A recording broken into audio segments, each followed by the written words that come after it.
The college basketball experience SEC Conference 2025-26 season preview episode on the Sports Gambling Podcast Network is brought to you by Underdog Fantasy. Underdog is hooking up new customers. Play just $5. Get $100 in bonus funds when you sign up with our promo code. That's TCESGPN. So do that. And remember, as always, folks, too, let it ride.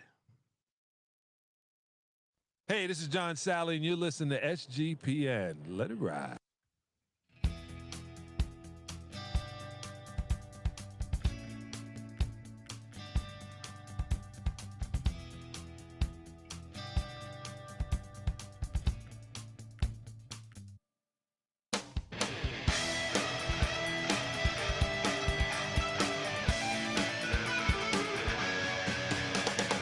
Yes, yes, yes. Woo! Welcome to the college basketball experience. SEC season preview episode. YouTube.com/the college experience. we are less than 1 week away from the season starting. You know, it's already been, I already feel like the season started, to tell you the truth. With us doing these previews, me going out these media days and talking to these coaches. All right. I'm sick of them, actually. Let's just start playing the games. Let's get the games on. Excited about this conference. This was the best conference in the land last year. I don't think anyone is arguing that. If so, his name might be Moneyline Mac. We'll talk about him in a second. My name is Colby Swigga, Database Dan, AKA Pick Dundee. That's not a pick. This is a pick. He was raised in the land down under, where a man thinks on his feet, speaks with his fists, and lives by his wits. When Dundee happened, he was a superstar. I'm probably drinking too much and celebrating too much and not sleeping. Would have killed a normal man, but no, that's gone. The medical advice I got from that was like being hit by lightning. Pretend it never happened and get on with your life. Oh boy, 16 teams. I mean, this was the best conference of college basketball last year. I think that which is crazy because I've been watching college hoops since the late 80s. They were never the best conference ever, in my opinion, in basketball history, at least in my lifetime. I am joined by my co-host. He is also the host of the College Football Experience, and we are in the middle of a doubleheader right now. We got the Big Ten after this for college basketball, but after that, we are talking college football through the evening hours. So check out that. Give it up for former staffer at Austin Peay with the Governors, South Carolina with the Gamecocks, and West Virginia with the Mountaineers, Ryan McIntyre, aka Moneyline Mac. What's up, man? What's up, man? Yes, 1 week to go. It's here, man. We're finally here. And yeah, the SEC was bad in football, so they decided to be the best in basketball last year. Mac tonight. Come on, make it Mac tonight. We are joined by third man in the booth, and he'll say, wait, whoa. Football, basketball, SEC's the best baseball conference. Give it up for the host of the College Baseball Experience, and also a guy that's been with us for the years. The important years of the college basketball experience. Give it up for the great Noah Bienick. How are you, brother? The on video years, right? The YouTube existence of this show going on year 4. Always a blast. I enjoy the preseason previews a lot more than these guys, I think, mainly because I kind of work myself out throughout the middle of the season with those long Saturday episodes for sure. But yeah, last year, I was all over the SEC in the preseason. I couldn't have thrown it down Mac's throat more. I was like, this is the best league in the conference. This year, I think the league takes a step back. I do not think it's going to be the best league in the country. So with that being said, also Florida national champions last year. I enjoyed it a lot. Fucking disgusting. Gosh, that fucking game. My heart still hurts from that game. Sorry, sorry, Gator fans. It's nothing personal, I don't think, but it's more so that we were on Houston. Me and Mac were. Bienick's a Florida Gator fan ever since he went to Disney World, and I think I credit this show because now I went and Googled my aunt's name. She's got a player page now, which she did not previously. She played 4 years in the 70s, but like you could not Google her name and find anything. I didn't Now get you any can, royalty which is pretty checks cool. on that. Right? The sample cleared. But yeah, I mean, that is pretty cool. That is pretty cool. See? Glad we could help. Yeah. Yeah, I'm glad we're using this platform for good. Does that mean I White gotta show Tiger her. already has a Wikipedia page? I haven't checked if White Tiger has a Wikipedia page yet. All right, let's jump into this shit, man. I'm excited to talk ball. Yeah. Obviously, I mean, I guess should we hit with what was real the quick? biggest news was Bruce Pearl retiring over a 30-minute video. Yeah, I mean, seemed like he's making it seems like he's the greatest human being that's ever touched planet Earth. We can recap last year too. So let's go over our predictions. Colby predicted Arkansas to win. Mac had Alabama. I had Auburn winning the regular season. I was so high on the Tigers last year. Surprised he didn't thank you in the video. They were my preseason natty champs. Maybe he did. I just never got to minute 34. Yeah. Yeah, it was definitely a long one. I sat down and watched it all, to be honest. So consider me a sucker. But yeah, I drilled Auburn. They won this league by like 3 games last year or something like that. Sorry, 1 game. They must have let go of the lead late. They lost their final 3 out of 4 down the stretch. Yeah, they lost their final 2 regular season games. But yeah, I remember them clinching with like 3 games to go. Tournament champ. None of us guessed Florida. Colby was on Ole Miss. Mac said Arkansas. I said Tennessee. However, I think both Mac and I drilled the sleepers of the league last year. Ole Miss being an Elite 8 team, I think checks off that box. Sure. They finished in the middle of the pack. What was that one last week? He was trying to phone in as a sleeper pick. Oh, what conference were you doing? He tried to sneak that one in there. Oh, it was an ACC one, I think. All I'm saying is that if it was a sleeper considered last year and I wasn't pushed on it, then he's like Duke was my sleeper. They made it to the Final Four. I forget what team it was, but that was clever last week. My sleeper in the ACC last year was Miami. That didn't go well. So I know it wasn't ACC. Texas A&M was my sleeper. They go 11-7, finish 5th. I think that's good enough in a 16-team league. Colby was on Arkansas, Sweet 16 team. I was, and then they ruined my season. St. John's. It was a terrible spot. They went 8-10 in the SEC last year. We swept the board. Colby was on Texas. They finished 3rd to last in the league. They were a bust. Their talent level is so much better than their performance. Yeah, we swept the board. I'm giving it to you. I mean, they finished 3rd. Wasn't. Okay. No, they went 6-12 in the SEC. They should not have been an NCAA tournament team. They got into the play-in. And then both Mac and I were on South Carolina, and they go 2-16 last year after a 2nd place finish. So handshakes all around in the bus category on that. Let's go. New coaches in the league. Colby was already talking about it. Stephen Pearl replacing his father, Bruce Pearl. He ended war in the world, by the way, in that video. You get to pay if you get to the 37th minute. Peace on earth happens. Peace on earth happens. I'm sorry. Continue, Bienick. And then the other 2 coaching changes come in the Lone Star State as Texas goes out and gets Sean Miller, the guy they lost to in that play-in game in the NCAA tournament last year. He's so perfect for Texas, by the way. It's just and then Bucky McMillan, Bucky Ball at Texas. That's A&M. an interesting one. I feel like that one's pretty interesting. Yeah, we'll talk about it more in depth. Yeah. So this, if you're just tuning into our previews, we go alphabetically.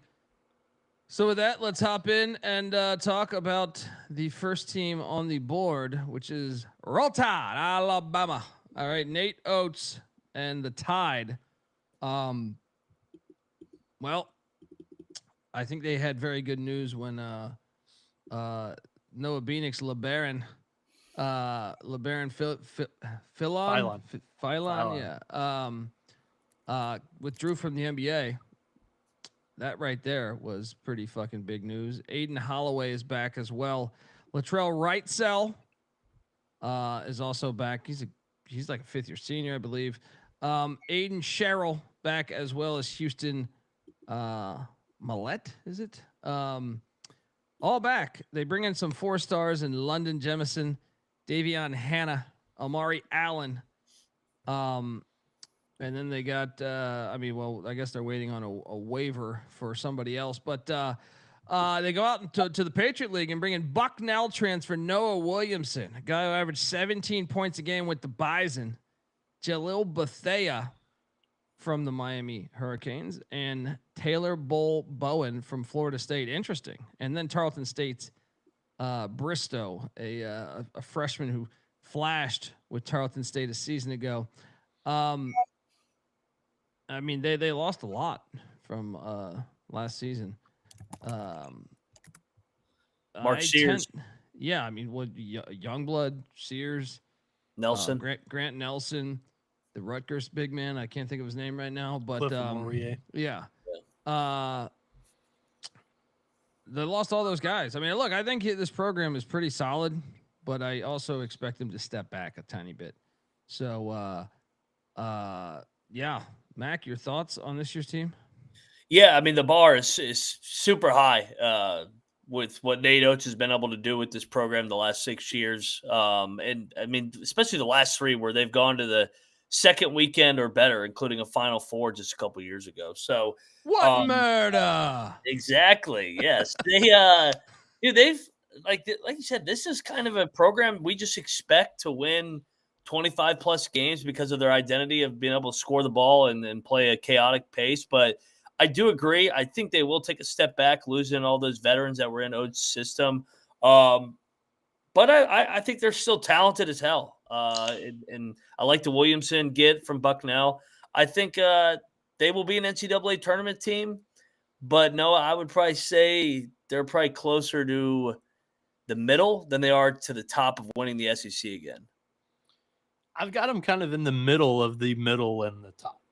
Yeah, so like I've got them as like a fringe contender, not a true threat to the title, but I think they could be in the running within 2 or 3 games of it. You know, Alabama's had 4 straight top 30 offenses under Coach Nate Oats, but the defense has been a seesaw between top 30 or outside the top 90 every other year without any consistency. Alabama loses their 2 starting big men, like we've already mentioned, in Nelson and Cliff. The narrative surrounding last year's Alabama team was their depth, and I just do not see that this year because they lose a lot of last year's role players, and they're already dealing with 2 injuries in the backcourt. Latrell Wrightsell is still rehabbing that Achilles injury from last year, and Jalil Bethea has a broken foot. So you're relying on some freshmen and some up transfers to play more minutes than maybe you would have thought 4 months ago. The Crimson Tide, they have shooting in abundance, but I think that defense is going to take another step back without an experienced rim protector. Cliff Amourier was like such a big piece for that team. And also Nelson played big minutes at the 5 last year, and you just don't have a proven guy at the 5. And it's still going to be one of the better teams in the SEC because of how good this offense will be, but they'll have to outscore a lot of teams in order to win some games. I think they will for the most part, but that's the weakness is the defense for sure. What do you think of that blazer he's wearing right there? He loves the college experience. He's got some suit game. Yeah, he loves the suits. He sold a few Cadillacs in my day, if I had to bet. He's got some pretty. Nate Oats got some pretty boy in him. Shout out to Nate Oats and the Tide. Yeah, I think they're probably gonna get back dancing, and then but just regression. I just feel like. Let me ask you this: 4 seed or 5 seed in the tournament. You see his records right there for the past 3 years, right? Is this going to be the worst record out of those 3 seasons? I kind of think it could be. It's probably going to be if I had to bet. I think it's closer to 21-22, where they were 19-14, finished 5th, round of 64 team. So yeah, I don't think they're going to win 25 plus again. Well, let me rattle off the schedule, which is why I think I feel that way. He schedules aggressively. He schedules to his credit, he schedules very aggressively. They open up against North Dakota. They always take on these Dakotas. He's got a pipeline through these Dakotas. But after that, they head to Queens to take on St. John's. Right. Then they take on Purdue. Now that is in Tuscaloosa, but that is, that's maybe the toughest 2-game non-con stretch in America. Then after that, they head to Chicago to take on the Illini. I mean, then after that, 4th game in a row, they are in Vegas taking on Gonzaga in the Players Era Festival. I mean, look at that 4-game stretch, guys. St. John's, Purdue, Illinois, Gonzaga. And then after that, they have UNLV in Vegas. I mean, that is a tough schedule. And then they have the ACC SEC Challenge with Clemson and Brad Brownell coming there December 3rd. They get a little bit of help with UTSA coming there on December 7th. And then look at the end of the non-con here. Arizona in Birmingham. They get South Florida team that's getting a lot of preseason hype in Tuscaloosa December 17th. And then Kennesaw and Yale. So I mean, altogether though, it's a pretty damn challenging non-con schedule from Alabama. That's why I do think it could be in that 25-12 or maybe even say 24-13 or something, 23, something like that. Am I crazy, Bienick? No. And I'm looking at Ken Palm, and he's got them losing 5 games in the non-conference. That 4-game stretch, they're not favored to win any of those, and also not favored to beat Arizona and Birmingham either. I mean, shout out to Nick in the chat too, dropping this, man. Oats wears the jackets to honor a student who passed away. Did not know that. Yeah, they did a story on that, I think 2 years ago, whenever he passed away. It's worth noting too, South Florida, you mentioned the talented, that's his former assistant as well, Hodgson down there. So good point. Yeah, this is Oats doesn't run. Oats doesn't run from anybody, man. Yeah, schedule's very, very legit. All right, let's hop over to our boy, the Arkansas Razorbacks. Woo pig suey. Someone in the chat was saying that. And you know what? I'm jacked about another opportunity. I'm like, let's go. Now, I met with the team. There is no team. I mean, they were must watch. I think, they were must watch as the season went along. I think they're still must watch personally. And this is where I feel like this year's team, in a similar vein to Pitino, when it said like Pitino became must watch, I mean, right away at St. John's, but I feel like there's similarities there. I can't really put my finger on exactly what it is, besides just 2 former state of Kentucky coaches. But look, they bring in Nick Pringle. That was surprising to me that A, that he still can play college basketball. B, that they were able to get him in. They also bring in Malik Ewan from Florida State, who played well with Saudi Arabia State. Brought it, and then the freshman Darius Acuff, who's supposed to be a beast, 5-star freshman. They also have Malik Thomas coming in, as well as Isaiah Sealy, and then a couple European guys, a Lebanese forward Kareem. How do I pronounce retail? Retail. Yeah, I don't think that's retail, but retail store. Paulo Semedo from what is that? Angolan. Bosnian, Elmer Zafik, Amir Brown, another freshman, 5'9". There we go. And they return a chunk of their team with Billy Richmond III, Carter Knox, DJ Wagner, of course, and then Brazil, the big man. Guys, this is the team. He's got a team this year. Yeah. This is the team. They're going deep. Kentucky fans are going to hate it unless they can meet them on the road. But I feel very good about this. The best team in the past 5 years for Cal. So load up. Bienick, I don't want to hear any hate. All right. Mac, why are we taking them to win the SEC? I think there's a case to be made. I mean, they're at the top of the returning production in He had no team last year to start. Like they had to find their identity. They were 0-5 in SEC play, then 1-6. But when February 1st came and they went to Rupp and won, that turned around their whole season. From there they go on a run. They get into the NCAA tournaments. They go all the way to the Sweet 16, beating St. John's in that round of 32. I think they carry the momentum from the end of year one here. And just being able to have guys back like Wagner, Knox, Brazil, and then adding guys through the portal like Pringle and Elwin. So they're going to be good, man. This is a top 10 team in the country. I can't wait, man. The drama is loaded up. Bienick, your thoughts on on the Razorbacks? You're not going to get any hate from me because I'm a Darius Acuff guy. He's Metro Detroit high school star. Then he went to IMG, I believe. But yeah, in the U18s, not this past summer, but the summer before, he was the best guy on the floor at all times for Team USA. I think he's flying under the radar as one of these stud freshman recruits. It's turning out to be a pretty good freshman class.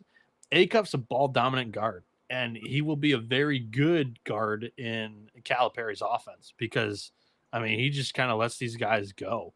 Acuff's physical, great off the dribble. He's going to be a force to reckon with in transition. Arkansas's got a very good front court too. There's some pieces for some pick and roll stuff with Acuff.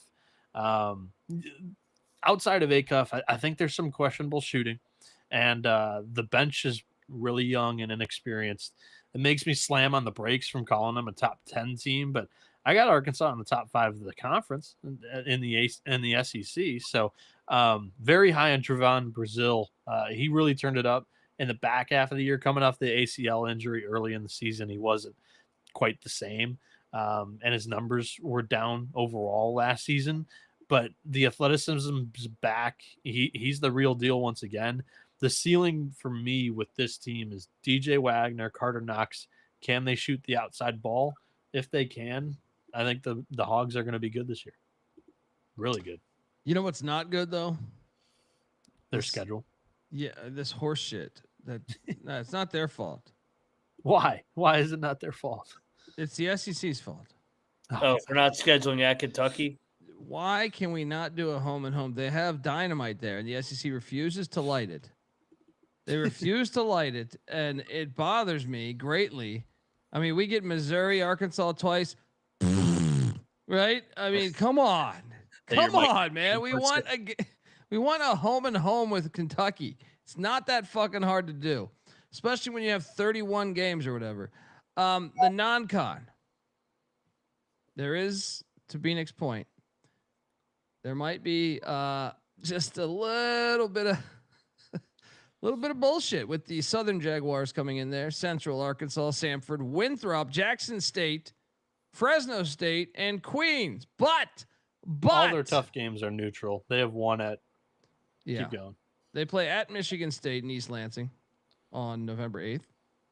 They take on Duke in Chicago on Thanksgiving. That's pretty awesome. They get the Louisville matchup. That's December 3rd, but that's at home. They are hosting Louisville. They get Texas Tech at the Dallas. What is it? The America Airlines Arena or whatever. Hey, next time, go the distance. And they also get Houston in New Jersey. So random. What?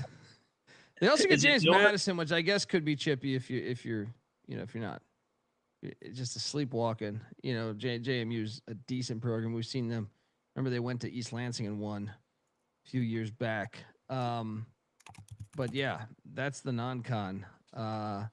Yeah, this team is going to be very good. I think they got to stay healthy, but I think they'll be very good. Yeah. Shout out to Kenneth in the chat saying Arkansas is my natty dark horse. There we go. Getting a lot of love here. Let's talk about the next school in the SEC, which is the Auburn Tigers and Stephen Pearl. Word is he does not like to take his shirt off as much as his father. But Does he like to sell Cadillacs like his father is the big question. Look, they went out and they went deep sea fucking diving, bringing in Elijah Freeman from Lincoln Memorial. Is that a hospital? D2 school. Do we have another hospital in the ranks? 19 points a game. He's projected to start from D2 to the SEC. Colby, Lincoln Memorial is actually a football stadium. So, yeah. It is. That's in where Lincoln, Nebraska. I like that. They also brought in a slew of guys. Abdul Bashir, a JUCO transfer from Casper. What the fuck? Wyoming? Is that Philip Jovic from the ABA Yugoslavian leagues? He's Serbian born. I just like to say Yugoslavia. Caden Magwood, a 4-star freshman. Sebastian Williams Adams, a 4-star freshman. Simon Walker, another 4-star freshman, all coming in. And Emeka Apurum from Butler Community College, not Butler and Hinkle Fieldhouse. I mean, they truly went deep sea diving. They also brought in a slew of other transfers. Kevin Overton from Texas Tech. Keyshawn Hall, that's a nice kid from UCF. Keyshawn Murphy as well from Mississippi State. And the big news was getting Todd Pettiford back as he flirted with the NBA. But I mean, compared to last year's team where they just lost so much from Broome to Cardwell to Denver Jones and so on and so on. Yeah, look, they built the jungle. Their home court environment's incredible. But I expect regression, and I feel like everybody, even their fan base, should expect a decent shout of regression here. So, your thoughts, Mac? Yeah, I think Auburn, both Alabama schools are going to take a step back this year, and this we're going one to see even more, right? Yeah, this one's definitely going to have the bigger drop because you're losing a Hall of Famer, and Bruce Pearl. And I know it's his son, Stephen Pearl. He's been there every step of the way at Auburn, but it's still going to be a transition, making those 18 inches for Stephen Pearl to the next seed. So I'm interested to see how this group comes together under such a young coaching staff. I like some of the pieces. They're talented, and getting Pettiford back was huge. But I have them in the middle of the pack this year. They're definitely not going to be ranked number 1 from early November all the way to the Final Four again. Bienick? Yeah, nobody was higher than me on Auburn last year. They were my preseason national champion. But, outside of Todd Pettiford, they lose everybody, including, like Max said, their Hall of Fame head coach from a Final Four team last year. Those don't come around every year. It's at programs like Auburn, once in a blue moon. And I see a really, really, really low floor with this team. It's very Todd Pettiford reliant with a mix of Keyshawn Hall, Kevin Overton, and Abdul Bashir launching threes. I also think, like, under Pearl, this defense was very good year after year. I don't think the defense is going to be as good this season as they've been in recent seasons. I think there's also depth questions here with some D2 and JUCO guys coming in, and also some freshmen, and just overall youth inexperience on that bench. I think there's a steep fall coming with Auburn here. I agree with you guys. Yeah, and the schedule for Auburn fans, it opens up tip off on the Plains with Bethune-Cookman. So we know Doc Bradley's going to take it to you. You have 30 and 10 and 10 and 10. Then they get the Merrimack Warriors in the Beat Bama food drive going on there. Then they get Wofford. Then finally on the 16th, gave him a nice little runway. All right. One of those James Franklin runways they want to build. Well, they did want to build, past tense. Auburn takes on Houston in Birmingham on Sunday, November 16th. That's one to circle. Then after that, it's Jackson State, followed by their part of that players era out in Vegas, taking on the Oregon Ducks and the Michigan Wolverines. Bienick, you ready for that one? And then they get the Pussy Pack in the ACC SEC Challenge on December 3rd. They're hosting the Pussy Pack. Then they head to Tucson. This is an awesome game on campus at the McHale Center there. On December 6th, they also get Chattanooga And then how about they get Chattanooga in Atlanta. They're still doing that in Atlanta. Is that a 2-series tournament or is that just a one-off? I can't remember.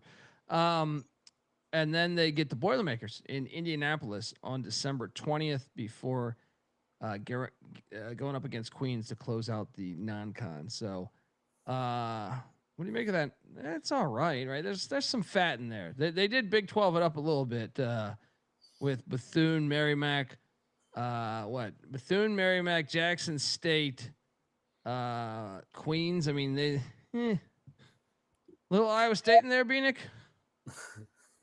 For sure. They knew exactly what they were doing. They were handing this job off to Pearl months ago. True. Definitely.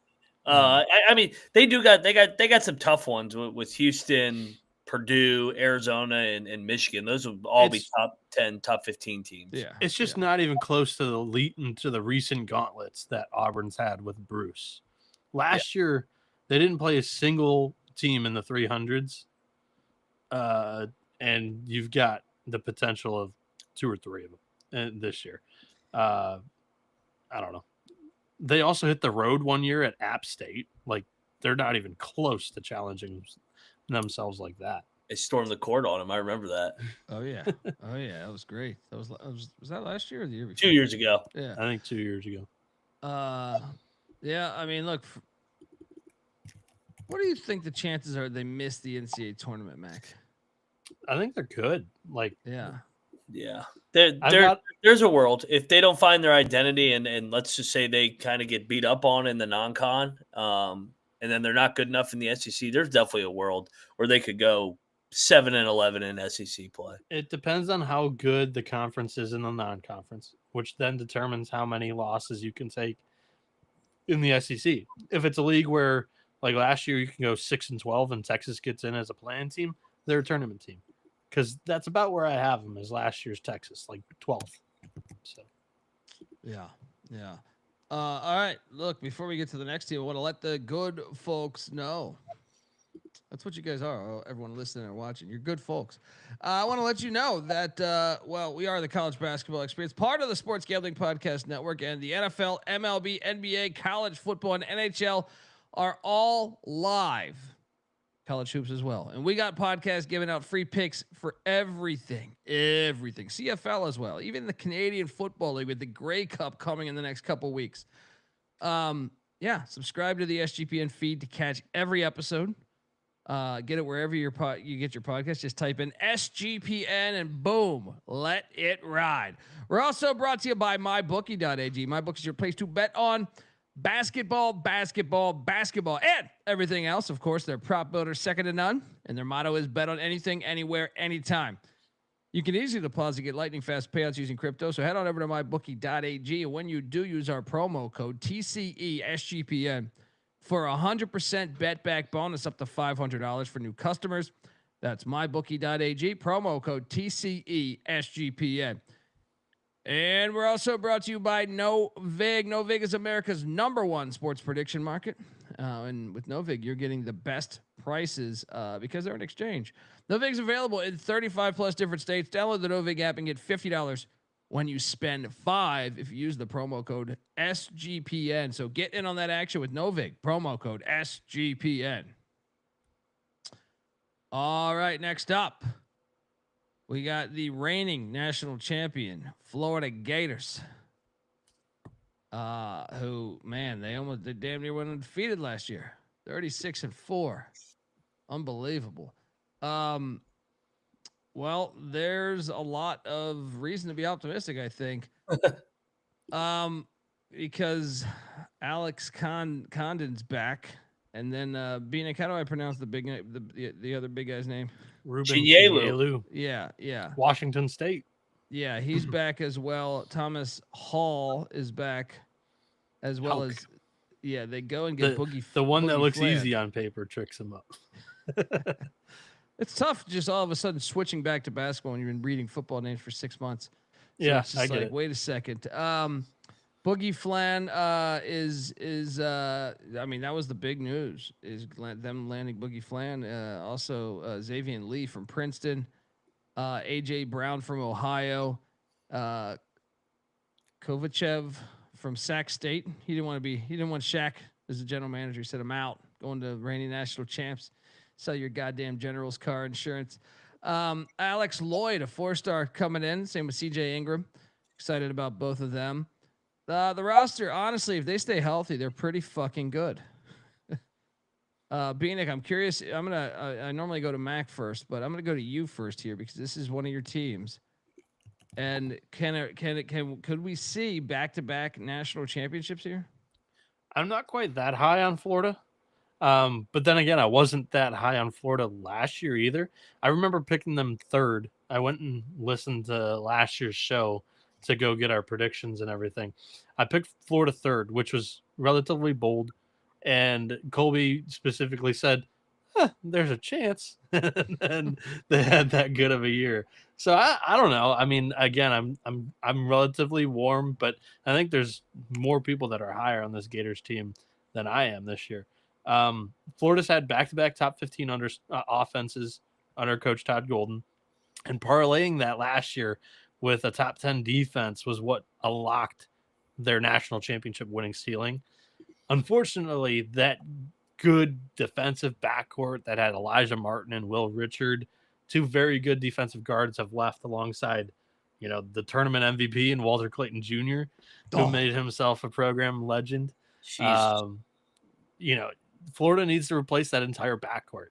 They bring in Boogie Fland, and yeah, that's the TMZ get. And I'm not necessarily sold on Fland because Arkansas was better when they took him out of the starting lineup last year. So we'll see what happens with Florida.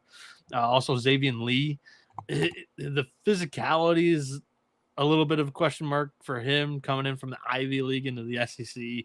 We'll see where he's at there because finishing around the bucket is going to be important for him. And we'll see what happens in the SEC around those human trees down low. But what I do know is that I said it all year last year. Everybody was sleeping on Florida's depth up front, the nameless and faceless guys, the big men that seamlessly rotated in without any worry. I think that this is the best front court in the country because 2 years ago, their starting center, Micah Hanlogton's projected as the bench 5 behind Ruben Shinyelu, who is the starting 5 for the national championship team last year. Hauk returns he's going to play the 3, Condon at the 4. Somehow Condon was national preseason first team. I love it. That means my propaganda's out there. Hauk was money from deep in clutch moments, but we're going to need to see that more throughout the fall if he's going to be the starting 3. To me, the Gators have a little bit more questions than I'd love to admit from a national championship front runner that everybody else is billing them up to be. I don't have them as the preseason team to beat in the SEC. So I'm curious how you guys feel on Florida this season. I don't know if they're the team to beat in the SEC, but I think they're definitely a contender. Top 2 or top 3.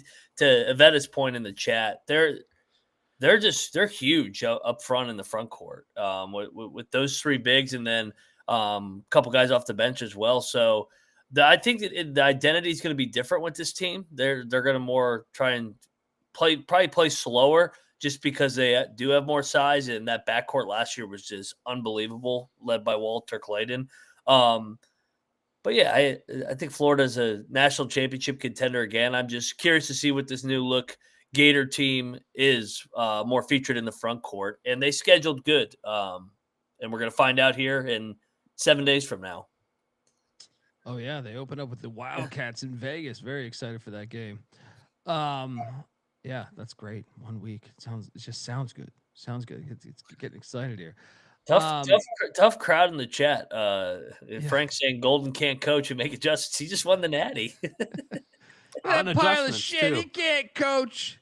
On adjustments. I was saying that. at one point, and then I was just Colby maybe was I need to shut the fuck up now. Okay. 3 double-digit comebacks in the NCAA tournament. That'll quiet some haters. Well, I will say I don't know how many adjustments he made in the UConn game. It was more like Walter Clayton made some fucking mind-blowing shots. Dude, he did that throughout the tournament. It was unbelievable. Jimmy's and Joe's over X's and O's, everybody. Sure. Amen.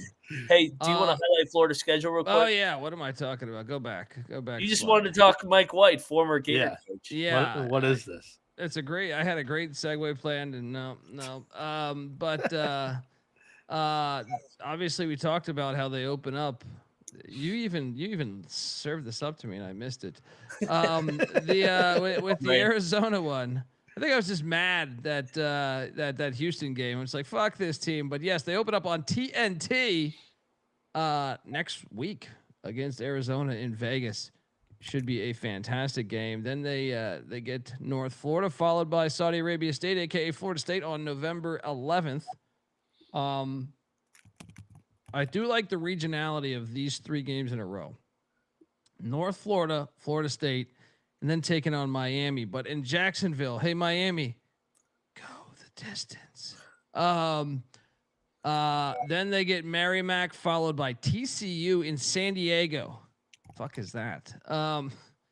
They fly over TCU, but that's the Children's Invitational that they're doing there every year now. Then they'll get the winner or loser of Providence, Wisconsin, and then the big one here, December 2nd, as they go to Cameron Indoor Stadium to take on Duke, part of the SEC ACC Challenge.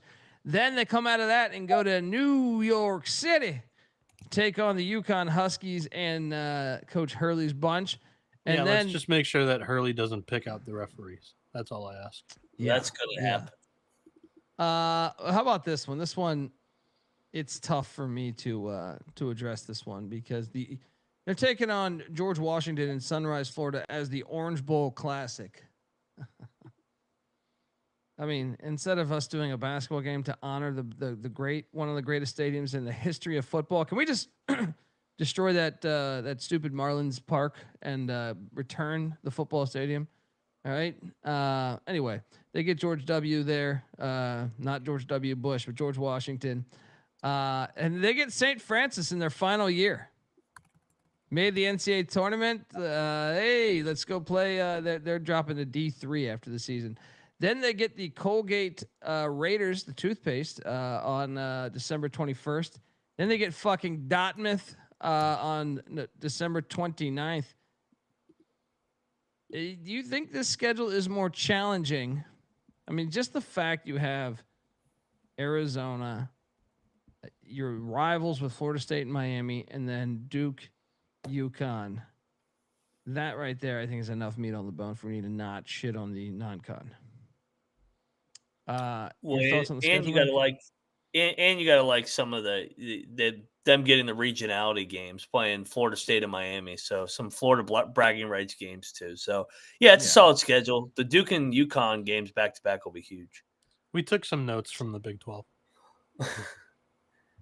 About time you guys started figuring it out. I mean, that's not good for the sport though. With some of this shit, I mean, come on. You're playing in Sunrise, Florida. You gotta play a couple cupcakes to get the freshmen in. That's true, but this one's even more annoying where it's like you couldn't go to the swamp.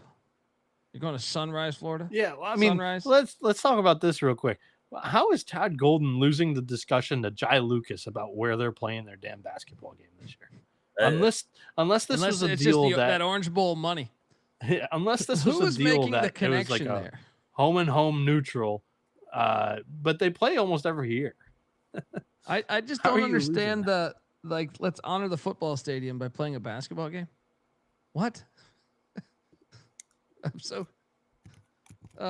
wait, I think me hearing that release here. Yeah, they play in the Orange Bowl every year. It's it's very strange. The basketball Orange Bowl. Yeah, I know. Well, I don't get the rain man cold, but yeah, just more games on campus is the solution for all these programs. Yeah, last year it looks like they played South Florida there in Jacksonville.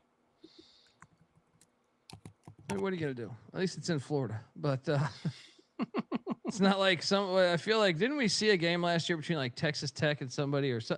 I feel like there were two schools from one state playing in like fucking California. Yeah, it was like what? What are we doing here?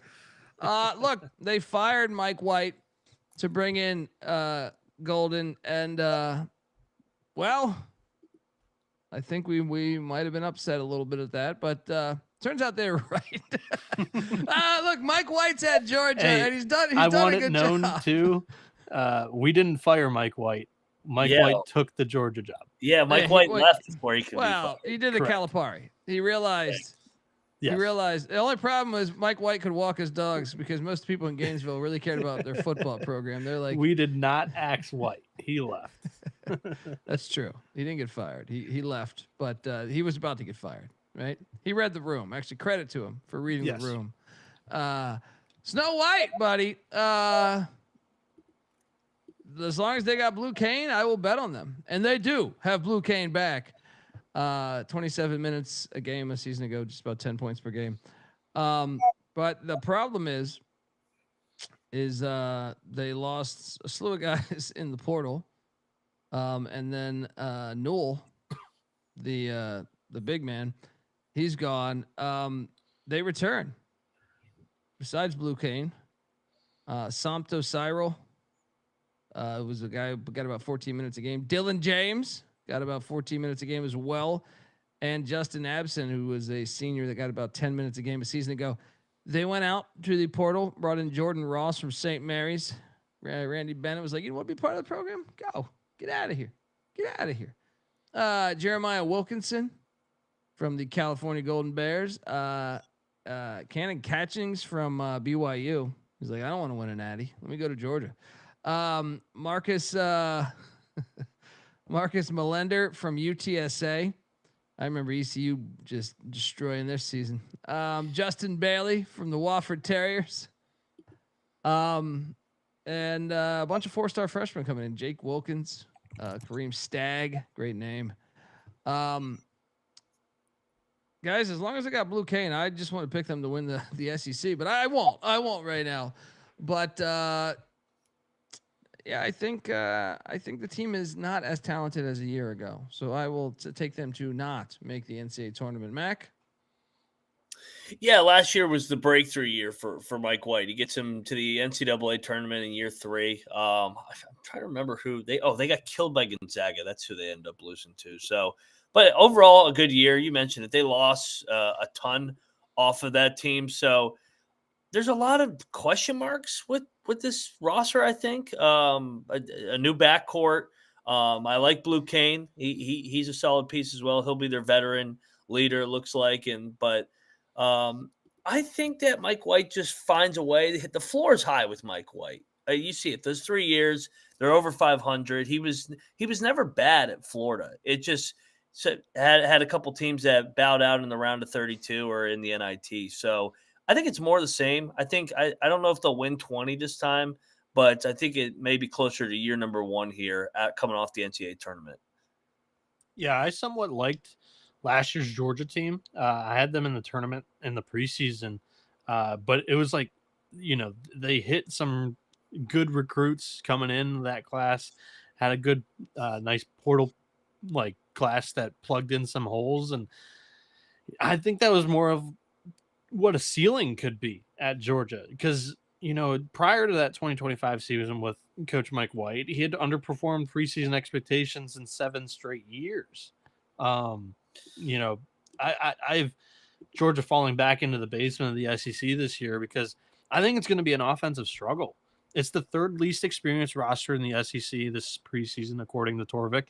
There's not a whole lot to really like about this group. Jordan Ross didn't really even kind of click at St. Mary's. There were other pieces with the Gales that were, big contributors. Cannon Catchings lost his starting job at BYU last year. That's why he transferred out.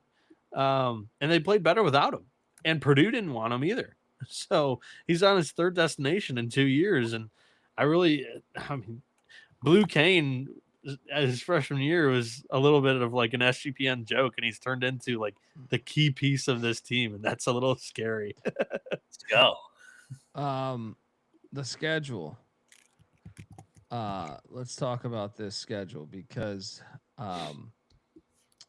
they open up with Bellarmine. And I'm using their team website here. Then they take on Maryland Eastern Shore, right? The first 3 days of the season. So watch out for those 2. Then Morehead State. After that, they do host Georgia Tech. I love this game being played. Deeper than hate is what they call that one.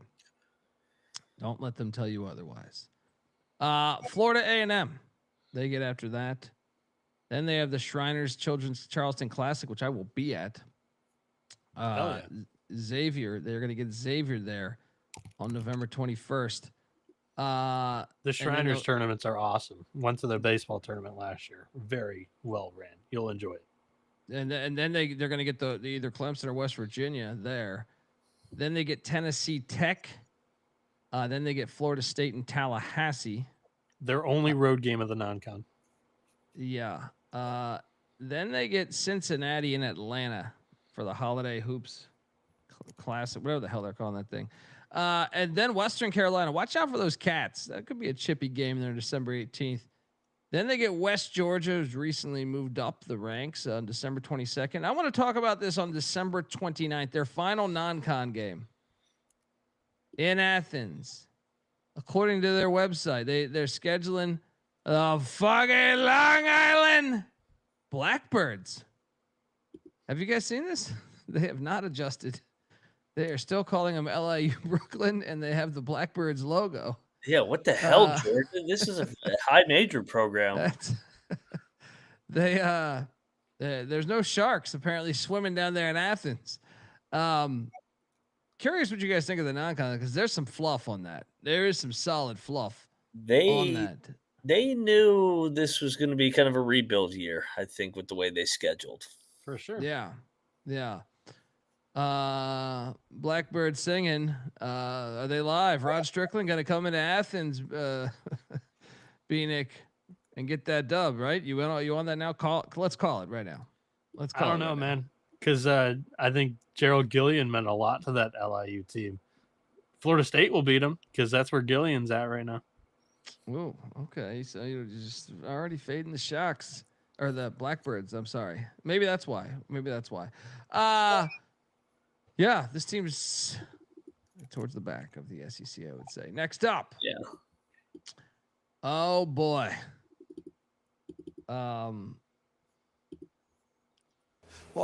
I don't get the rain man cold, but they're counting down 7-6-5. That was the sound of Mark Pope when he talked to the boosters, and he got a line.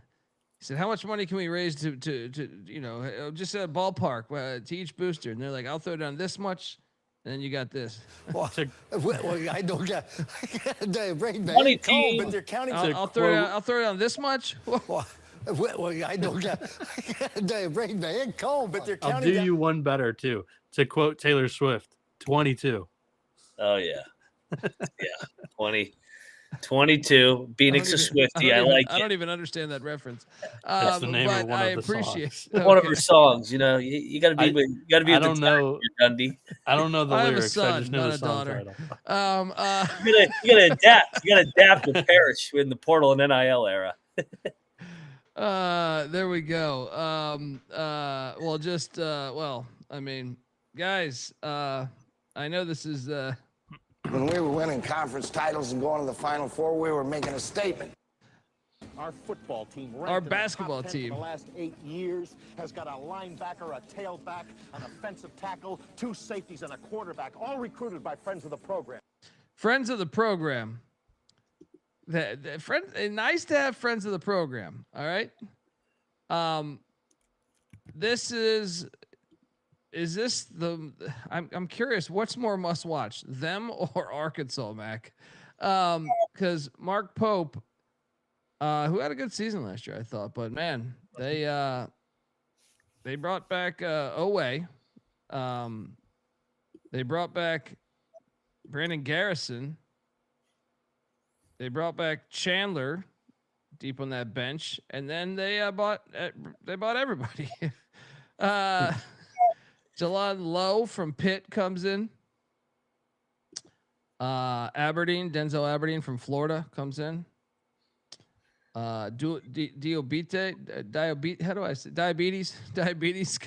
Diabetes comes in from Alabama. I can't remember how to fucking say everyone's name. Jaden, yeah. Jaden gonna do acquaintance. Gonna do some maintenance. He comes in from Arizona State, but he tore his ACL in March. And then Cam Williams from Tulane played well at Tulane. Still lost to ECU a game. Reese Potter from Miami, Ohio also comes in. And then how about Jasper Johnson coming in and Malachi Moreno, as well as Braden Hawthorne.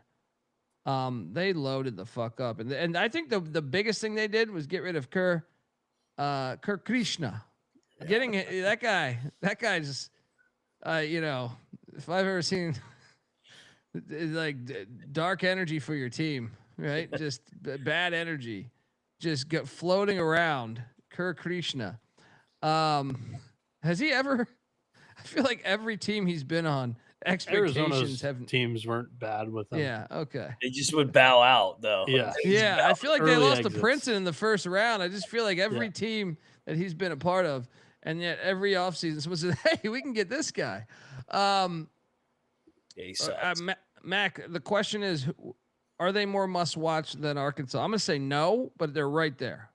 Probably no, because Pope is not Cal. Like Cal's part of the circus when it comes to Arkansas. Pope is more under control and normal. That's why we navigate towards Arkansas and St. John's. But yeah, Pope was a great hire. Patino's captain on the '98 championship team. I love this team. They got guards, they got size. Quaintance is coming off an injury at Arizona State, so interested to see how he is coming off that injury. But I like Diabate from Alabama. That's a glue guy to go with all these guards. And can't believe Aberdeen left Florida to go to Kentucky. I mean, money, dude. We got to have standards in this. Like that can't be allowed. They came over the top and paid him. Still, I mean, that's your fault to me. Like, you want to be part of something special. I mean, what is the price difference? What are we talking here? Yeah. What are you talking? Like, how much more money is enough? There's like 15 guys on this roster, and the rumor is they spent $22 million on it. I'm just saying, if Action that's more Sports than $1 million me, per kid. If Action Sports offered me like just $5,000 more, I'd be like, nah, I'm okay, man. But you know what? I got loyalty. All right, I got loyalty, guys. To you guys, to White Tiger. All right. But thank you for putting us in the same sentence as your son. Look, White Tiger. Well, I mean, he's young. He's only been around the planet for a little bit, so I haven't got too attached yet. You know what I mean? So, hopefully your wife's. I feel like once you get 5-10 years into it, that's when you start to really connect. I'm joking, but just in case the odd chance that someone shows her this. Next thing I know, I'll have another. Next thing I know, I have another microwave thrown at me. But another. Yeah, that's happened. It was years ago though. Don't worry about it. It's actually what made me fall in love with her. The more I think about it. But guys, the schedule. They open up with the Nazis of Nichols. We're going straight to the schedule. 4th. Oh yeah, my bad. Did I? I think I asked Mac something, but okay. Yeah, my apologies, Mac. What do you make of the whole team? Oh, I broke them down. They're good, man. Oh. They're loaded. Bienick didn't get a chance. Their guards are loaded, and I didn't know I was supposed to jump in. My apologies. Yeah. I thought it was like more of a question to Mac, and he responded. Last year Kentucky had a top 10 offense, but the defense was rated outside the top 50. And in Mark Pope's 10-year career, he's only had one top 50 defense. So I think that's a question here, but Pope made it a point to address last season's lack of defense. It's very evident because when Lamont Butler was not on the floor and he missed some time due to injury, they were brutal. Last year, the Cats were 338th in turnover percentage defensively and 295th in defensive 2-point percentage. And they bring in Jaden Quaintance, the Arizona State kid, to answer, kind of address that problem.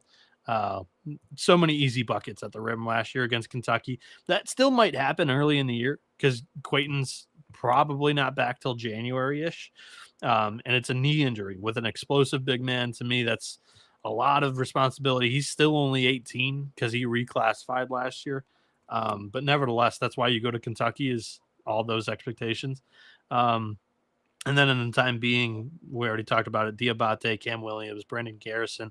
They're going to split the time at the 5. Jalon Lowe and Denzel Aberdeen, 2 athletic guards that should help Owe create more turnovers in that backcourt, because Otega Owe is probably their best defensive returning piece. Kentucky's a talented team that I'm definitely going to be more bullish on in the second half with Quaintance than the first half, without the very good defensive big man. And also, they'll run some of their offense through him. The good news for the Cats, though, is that the second half, everybody they play is in the SEC. So, yeah, I've got this team as the front runner in the Southeastern Conference. And talking about that schedule, Colby, you mentioned old friends earlier at the beginning when we were talking about Kentucky. What's with Patino not wanting to go back to Lexington? Where's that game played at, by the way? I forgot. I think Atlanta. Yeah, I mean, is that how it went down? Do you know how it went down, or are you speculating? Well, I know that he was like in the building. Yeah, he was there for the reunion. Yeah, so yeah, he doesn't want to go back as the bad guy, though. Come on, he leaves it to Cal. He lets Calipari do it instead. These coaches just bother me these days, right? The fans want it. All right, the fans want it. You're ignoring base. So you can get so you can just avoid one more loss, please. Come on. So their schedule, they do play, they open up against the Nazis of Nichols on November 4th. Then they get Valpo. Do either of you guys have them losing to either of those fine teams? No, lay 30. If they were the Crusaders, maybe, but they're not losing to the Beacons. They're gonna fuck those two teams up. Yeah, and then I had a chance to, if this can load, I had a chance to talk to Pat Kelsey, which I know it's bad juju to show the Louisville coach on a Kentucky preview, and maybe one day I get punched in the face for that, and I understand that that would be acceptable, but this video is not loading fast enough. But I asked him about, because I feel like historically, and correct me if I'm wrong, guys.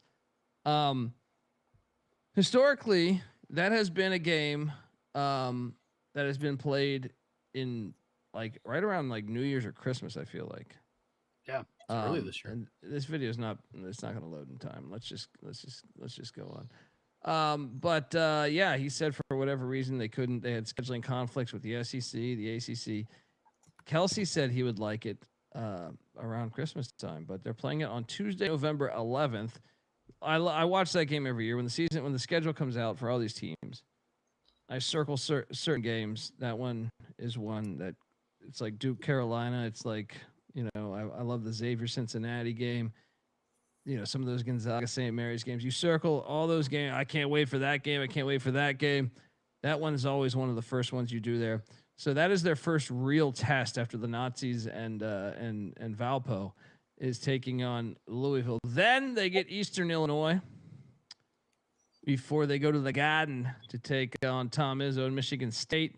Then they get Loyola, Loyola Maryland, the Greyhounds, Tennessee Tech, and then the ACC Challenge there. They are welcoming in Hubert Davis in North Carolina on December 2nd. Then how about this? Nashville, Tennessee, of all places. What's with all these? Why? Gonzaga in Nashville, Tennessee. Hey, Gonzaga, go the distance. Friday, December 5th.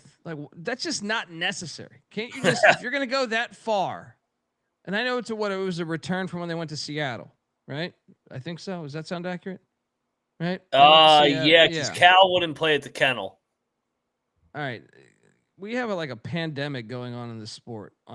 There's just too many. Me and shout out to Rocco Miller. I saw him in Vegas, and we were talking about that. It's there's just too many of these. There's too many neutral site games. Go the distance, Gonzaga. All right. Then they get North Carolina Central, Lavelle Moton. Then they get Indiana. That game's awesome. Saturday, December 13th at Rupp. And then how about this? December 20th, St. John's in Atlanta. But as you alluded to, Bienick, would sure be nice if that was on campus. And then Blarming on December 23rd, and that is the non-con. Your thoughts on that non-con, Mac? Solid. I can't wait for that Louisville game here 2 weeks from tomorrow night. And then, of course, Carolina going to Rupp. Those two teams. I feel like they haven't played in Chapel Hill in forever. I feel like it's always in Kentucky for whatever reason. But getting Indiana back on the schedule, getting that as a home and home to win. But they do have too many neutral games for me. I'm with you. Who wants that? I struggle to see the demand on that. Like, who wants that? Like, if you told me, if you're trying to sell tickets, now I know they do fine, Kentucky does, and same with Gonzaga.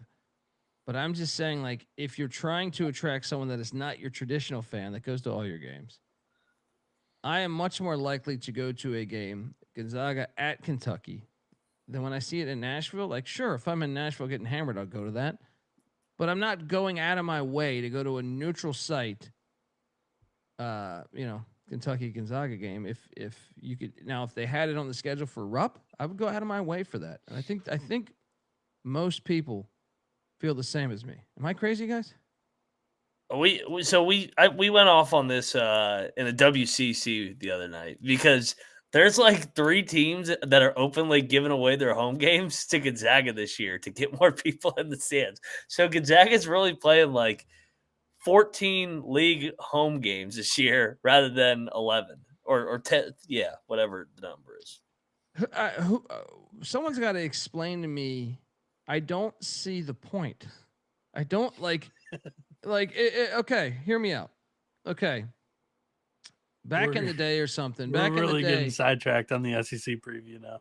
Back in the day, like I understand, like if it was a great high school or if it's like, Texas football or it's a bunch of New York City point guards you like, where you try to play a game at the Garden. Like I get a tiny bit of that. But nowadays, everyone has a fucking TV. How are they making more money?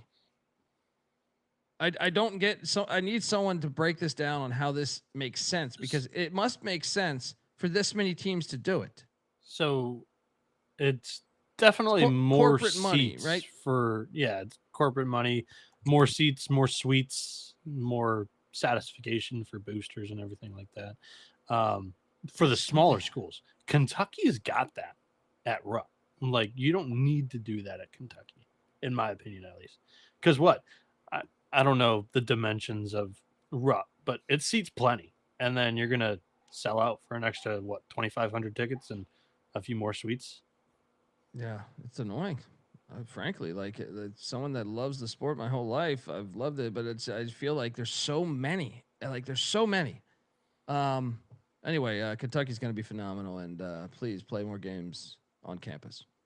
Anything else you guys want to add? Nope. They'll be good. Right. They're my favorite to win the SEC. Ooh, okay. Let's talk hot seat. Did Matt McMahon just add another year to his tenure with them buying out Brian Kelly at a ridiculous price? But we thought he might get fired last year. Not the case. He was able to stay, and I think he might even be able to stay another year because of this glorious buyout that Brian Kelly has. Had we previewed the SEC last week like we were going to, that would have been my take, is that McMahon this is his last year in Baton Rouge. Now some things have changed. Yeah, they don't give a shit about basketball. Yeah, now they're in a great spot. So now you understand why LSU basketball is not a bad job.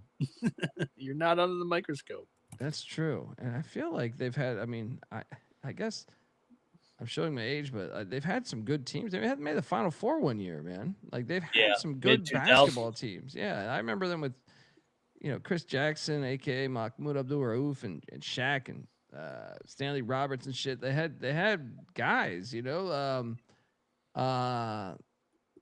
It's just interesting that they kind of have phoned it in lately. It seems like. Is that probably blame Saban? We can blame Saban on that. LSU, well, they return Jalen Reed, who was had a torn ACL a year ago. That was a big loss because he go back the year prior, he averaged 11 points a game. Robert Miller III, and that's it. They went out and got Thomas, the point for UNLV. They got Mac. Mac, you should know this guy, Max McKinnon from the Portland Pilots. We are big fans of that because that always lights up our soundboard. Wait. The only thing on my mind, June, was pussy. Well, I mean, I guess that's Baton Rouge, but yeah. Anyway, What's that pilot? Yeah, the pilot one I was trying to get. Dean Thomas, by the way. I want this pilot. It's a matter of national security. Rashad King coming in from Northeastern, right? Markel Sutton from Omaha, your boys, Bienick. PJ Carter from Memphis, all right? And then Michael Nwoku from Mississippi State, as well as Pablo Tamba from UC Davis. They also have four-star freshman coming in, and a 22-year-old Israeli guard, Ron Zipper. Sounds like that sounds like that's a porn. That's a porn actor right there. Don't you love college basketball? You love college basketball now these days. 22-year-old freshman, right? Starring in Plug It In is Ron Zipper, right? Yeah, you gotta love this. Guys, they're still going to be terrible, and he's going to buy himself another year. But I like college basketball is better when LSU is good because their fan base, look, they're a good fan base. They like to get drunk and root for sport. So it's better when they're good. But I don't think they're going to be good this year. Mac? Yeah, they'll be in more of the basement again. They did. Well, this was before the Brian Kelly thing. They did invest more into their program from what they were talking about, but Thomas coming over from UNLV, there's just a lot of question marks here. And McMahon, year 2 was his best year where he was able to go 500 in league play, and they just missed the tournament. I think it's more of that 14, 15 win mark again here in year 4. But he'll probably get another year because that AD at LSU sucks. Coach Matt McMahon's also parlayed a bottom 3 offense in the SEC with a bottom 3 defense into the 3 seasons. The one season not being that was the 500 year that Mac mentioned. This year, that you can tell they spent a little bit of money on the roster because they go out and get stars from their previous destination where they're big time scorers. But that's kind of the issue. The roster doesn't really fit on paper to me. Quite a few newcomers. They were all ball dominant go-to scorers at their previous destination, and now they're all transferring up. Now they got to figure out some roles. Who's their go-to guys on the offensive end of the floor? Are they going to play defense? To me, there's plenty of questions on that aspect of things. So I've got LSU in the cellar, last in the SEC this year. Well, I mean, have you guys looked at their schedule? They're trying to pad those wins because they know my God, they're going to struggle to get them in league play. This fucking one. The fuck is that? First off, guys, we might have a live dog this next Wednesday when Tarleton State comes to Baton Rouge at the Pistol Pete Maravich Center. That might be the toughest team they play all year. Then they get New Orleans on November 10th, followed by the Airport, Florida International, November 13th, followed by Alcorn State, November 18th, followed by Omaha on November 21st. I mean, first off, look at that. Tarleton State, New Orleans, FIU, Alcorn State, Omaha, then Drake. Rebuilding Drake. Trying to pad those wins, man. Trying to get those before the SEC. Then they get either Georgia Tech or DePaul. Knowing them, they're going to end up with DePaul, right? Then the ACC SEC Challenge, which they have to do, they go to Chestnut Hill of all places. Then that's maybe the farthest trip that you could plan in that. Yeah, maybe them heading out to Cal, but the only meat on the bone here is they get Texas Tech in Fort Worth, Texas for some stupid reason. Go the distance. No, it's at that stupid Dickies Arena. I know. Yeah. Just look, go the distance. Then they get SMU in New Orleans. Hey, SMU, go the distance. No one wants to see the game at the Smoothie King Center. I mean, God, they're killing me here. Then they get Sela, then they get Prairie View, then they get Southern Miss. I mean, this is horseshit. This is absolute horseshit. The worst non-con. Yeah, that is just laughable. Their floor is 9 wins in the non-con. They're cooking the books down Baton Rouge. They're cooking these fucking books. All right, let's get out of this one. I don't want to talk about these bums after reading that shit. Hilarious. Next up, we got Chris Jans, Mississippi State. Hail State. Hail State. Where the hell's my cowbell? Somewhere around here. Let's go. Let's go. Good coach. Great coach. And his teams, I did kind of buy in. I thought that team could score more than any of his teams ever. And they did score more, but I thought that might lead to them going further than what I thought. That did not happen. But Josh Hubbard's back, and he balled out for them a year ago. Same with Sean Jones, who played quality minutes, about 20 minutes a game. Those two are back, as well as deep on the bench. They have Guy Chol, 7-footer, who played about 5 minutes a game, and Doquan Warren, a guard that played just about 6.5 minutes a game. That's all that returns. They went out. They brought in Jaden Epps from Georgetown. Clark, why is he going to be SEC Player of the Year? Let's go. They also brought in how do I pronounce this again? The K-State game. Yeah. The chore. Yeah, I always fuck that up. Quincy Ballard, no relation to Matt, coming in from Wichita State. Jabari McGee coming in from UAB.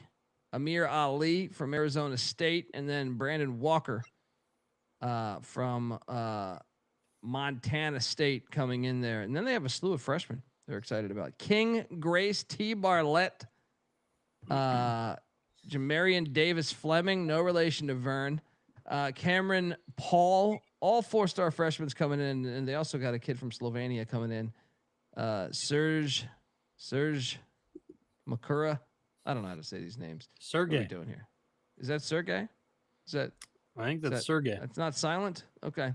Yeah. Guys, Mississippi State. I just trust the coach here. They're gonna get to the dance. They might be fighting on that bubble for a while, but they're gonna get to the dance. I like some of the guys they brought in. I like the Epps fit. I think that fits. Epps, from my recollection, was pretty good on defense, I thought.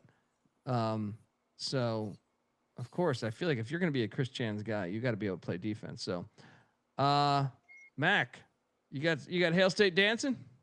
I do. Because Jan's, the floor is always high.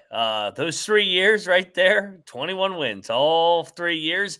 8-10 every single year in the SEC, and he's finished in 9th place all 3 years. So I think it's going to be more of the same.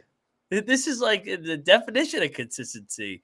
Last year was their worst defensive team, but best offensive team, and they still found a way to have the same record. So I like the backcourt, and I like some of the pieces in the front court that they added. So yeah, sign me up for another NCAA tournament with Jans. He'll get the most out of this group. Yeah, Mac kind of took a couple of the nuggets that I had because, it was hard to notice, I guess. But yeah, Chris Jans is a terrific coach coming in from New Mexico State. Got the most out of his teams there. And here at Mississippi State, I think he's struggling to find that identity that necessarily works. Because in D1, in year one, the defense was tremendous. Top 10 nationally, but the Bulldogs were inept on offense. I think they lost to Pitt in the first 4 that year. In year 2, there was an offensive sport by freshman Josh Hubbard that aided a top 75 offense to supplement a top 25 defense. But, last year they really leaned into a bunch of offensive-minded portal grabs in the backcourt. Hail State had a top 25 offense, but the defense dipped further than I even thought the floor could be, to 46th nationally and 10th in the SEC compared to the previous two top 5 defenses in the league. All 3 seasons, 8 wins, like Max said.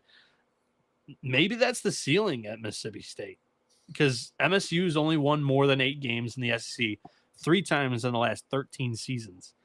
Maybe Jan's able to find the happy medium with this team, but for now, I'm also in the same boat as Mac, where I'm predicting them to finish in that 8-win ballpark that we've seen year after year after year. I've got them in that area. So, and the schedule, man, the schedule. See, they didn't pull on LSU. They open up next Wednesday against North Alabama. Then they're in Sioux Falls, heading to the Pentagon, take on Iowa State. Then they get Southeast Louisiana. Then on Peacock, unfortunately, is the game against K-State in Kansas City. Hey, go the distance. They also get Nebraska or New Mexico. If it's Nebraska, go the distance. Then they get New Orleans and Starkville. They get SMU and Starkville. That's a cool game. The SEC ACC Challenge. They get Georgia Tech and Atlanta. They also get San Francisco, but they're playing in Tupelo, Mississippi. Hey, San Francisco, go the distance. Tupelo. They also get Utah in Salt Lake City on December 13th. Their website, shout out to their website, because they get the Long Island fucking Sharks on Tuesday, December 16th. Rod Strickland comes to Stark Vegas. And then they get the Memphis Tigers. I love this game on the schedule. December 20th there. I will be watching that one in Stark Vegas. And then they end the non-con with Alabama State in Starkville. See, but that's enough. See, that one, comparing that to LSU, you're like, okay, Iowa State, K-State, Nebraska or New Mexico, SMU, Georgia Tech, San Francisco, Utah, Memphis. That's enough. I'm satisfied. Next, you guys, any of those games? I love that Memphis game. Play that every year. I think they do already, but I'm saying that's my favorite one there. It's got some regionality to it. Yeah, So yeah. Jan schedules well, and Hail State back in the dance. Shout out to Iowa State, scheduling Mississippi State the first week of the year. Step forward. Yeah, Sioux Falls though. Hey, Mississippi State, go the distance. Next up, we got Dennis Gates, Mizzou. Which Dennis Gates we're gonna get? Yeah, I don't know. 25 win year one, then 8, then 22. So we're due for an 8-win season here. Yeah, 8, they had 0 in the conference. Them in South Carolina just alternate. They go. Look, they return Anthony Robinson the second. They also return Trent Pierce, no relation to Ricky. And then Mark Mitchell, the former Duke forward there, who played really well for them a season ago. Jacob Cruz is also back. Got the extra JUCO year there. He's experienced. Batang, the big man, is also back. Played about 6.5 minutes a game. I don't even know if that qualifies as big these days. He's 6'6". But T.O. Barrett also back. So they actually returned like quite a bit of production considering these SEC rosters. They went out and brought in Sebastian Mack from UCLA. I think that's the one that's got the fans excited there. Sean Phillips from Arizona State. And then Javon Porter from LMU. He lit it up at LMU with those Lions. Also brought in West Virginia transfer Jaden Stone, who did not play it last year, but he was at Detroit, the hospital prior to that. And also Luke Northweather from Oklahoma. They lost, a decent amount of production from a season ago with, Caleb Grill and Bates and Perkins and stuff all gone. But, I tend to think it's regression, but I also think that it's not going to be as bad as that 8-win season. They'll be solid enough, but I expect regression here. Mac, am I crazy? I would say split the difference between the two. Probably around a 17, 18 win team. I think this will probably be a bubble team. It is big getting Mark Mitchell back, but for another year, can they build off the momentum that they stole back after that horrible year 2 years ago? Mac coming over from UCLA is a veteran as well. So they lost a lot of guys that played meaningful minutes on that NCAA tournament team. So I think that they're going to be a bubble team. I probably have them just below the middle of the pack. Guys, last year, I was not buying any of what you guys are trying to sell me with Dennis Gates coming off an 0-18 season. Turns out you guys are a little bit more right on Missouri than I was last year. This year, I'm diving into the 3-foot deep end of the pool head first on Missouri. The Tigers, they've had 2 top 10 offenses in 3 seasons under Gates. Of course, the 0-18 team was not a top 10 offense nationally, but last year, Missouri had the second highest free throw rate in the country. And Gates is going all in on these downhill physical guards. And the front court's deep. I think they've got some really good defenders there. Mark Mitchell, he's a big piece of the team's offense. Last year, he put up 14-5 in his first season in the SEC, and I think he's going to take another step with even more runway this year of being like the go-to guy in the offense if they're not running it through the guards. Everybody on this team, they're aggressive rebounders, and I really like Missouri this year. I can see a unique identity in this team. Downhill, physical, rebounders. They're going to get after it on the glass, and I think that's going to make the Tigers a tough team to prep for in this conference, where like it's just a different, unique identity when a lot of teams are going with these dynamic 3-point shooting offenses. I can see a world where Missouri's top 5 in the SEC. I really do think I can get there with the Tigers. I don't personally have them top 5. I have Missouri 6th. I'm relatively high on the Tigers this year in Dennis Gates. Here, I was thinking Howard would be live on November 3rd when they're hosting. They're hosting. Shout out to Dennis Gates and shout out to Mizzou for playing at Howard. More of that, please. College basketball.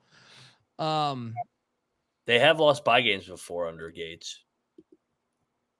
I mean, I'm just excited to say, shit, I should probably go to that game. But the problem is that I'll be in Rock Hill, South Carolina. But so the schedule is I'm just taken back by some of Bienick's comments. Top 5 potentially. Yeah. I mean, The fuck is that? Yeah, we're gonna disagree on that team. Yeah. At Howard to open the season, fun game. Then they're home to Clark is agreeing with me. That's not a good sign Clark for knows you. ball. Clark knows ball. I know Clark, man. You don't like disagreeing with Clark. I don't. He knows his shit. All right.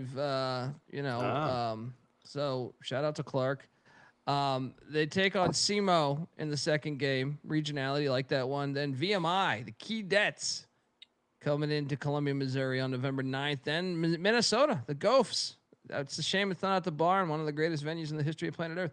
Then they get Prairie View in Columbia. There is some fluff on this goddamn schedule, man. Then South Dakota, then South Carolina State, then Cleveland State.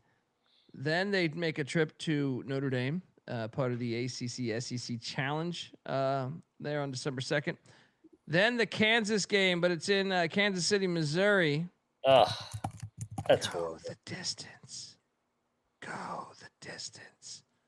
Then Alabama State, Bethune-Cookman.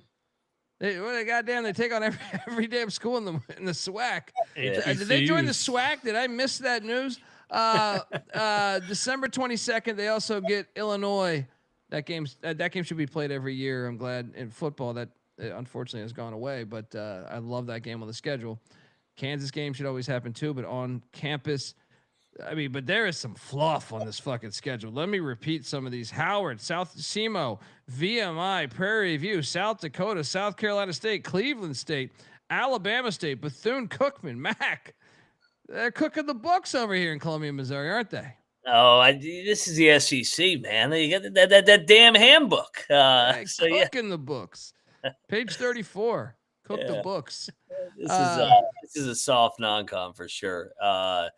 I do like the Cleveland State just because Rob Summers is his former assistant, and that is where Dennis Gates came from. That's true. I do like that. Hooking them up. Bienick, what are you doing here? Schedule wise, what do you make of it? It's very weak. That's what I make of it. But Dennis Gates has done this basically every year. Nothing new. All right. He needed it 2 years ago. He did. Yeah. He did. Yeah.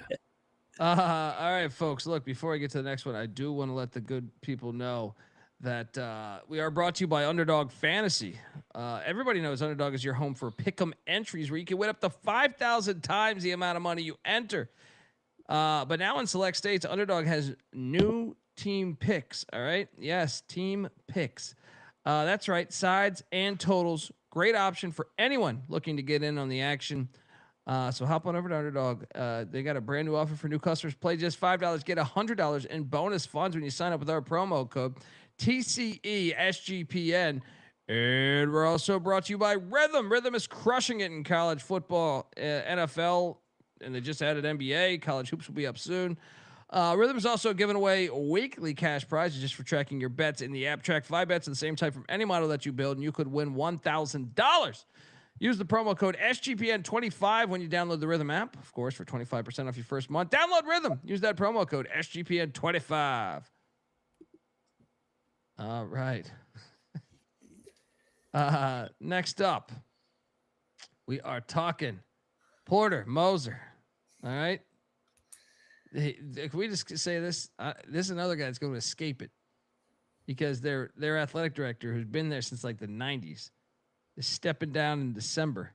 I don't think they're going to fire. I don't think the new AD will come right in January and fire Moser, even though we know he might be on the hot seat a little bit there. I guess we gotta. What's that? I gotta call out our guy Mac on this too. So we're going from Missouri so we went from Mississippi State to Missouri. No Ole Miss is your there's no Mississippi there, but then we're gonna go Oklahoma before Ole Miss. I just need to know the alphabet that they learn in Wikipedia in West Virginia. Wikipedia. What the fuck is that? Let's see. Let me check my Wikipedia page where I get all the coaches right in order. Oh, that is not a good look, my friend. Maybe I just typed it in wrong. And I rushed through it. The Anyway. only thing on my mind, Gene, was pussy. I did on fucking because it's on Wikipedia. Look, blame it on Dr. Wikipedia. Yeah, then Missouri, then Oklahoma, then Ole Miss. Copy and paste, man. It didn't register in your mind that shit, OL comes before OK. And I was like, all right, put it there. Fuck it. Let's talk about these Sister Jean, rest in peace, Porter Moser guys. Sometimes it may be good, sometimes it may be shit. I might have been distracted for all I know. He's not going to get fired this year. I disagree, Frank, because I think the fact that everything else is going on, I think he's probably safe for this year. I think he's probably safe for this year just because of everything else going on. Venables is one that I don't know that they're happy with Venables. He shouldn't be. That's what I'm saying. So you have a lot. You have the longest tenured athletic director, I think, in the country, or one of them, retiring in December, right? So, I mean, are you really going to be right on the job in January and fire this guy by, I think you probably want a longer leash, right? I don't know. But here we are talking Sooner basketball. I'm sorry, guys. I miss the days of Oklahoma being really good in basketball. They could care less about basketball. They used to be. See what happened to that NBA team. I don't know how these bozos bought into that NBA trash over college hoops, man. I mean, they had a great fan base for so long, man. Back in the Big 8 days, I used to watch the shit out of them. They return Dayton Forsyth. That's and Muhammad Wagyu.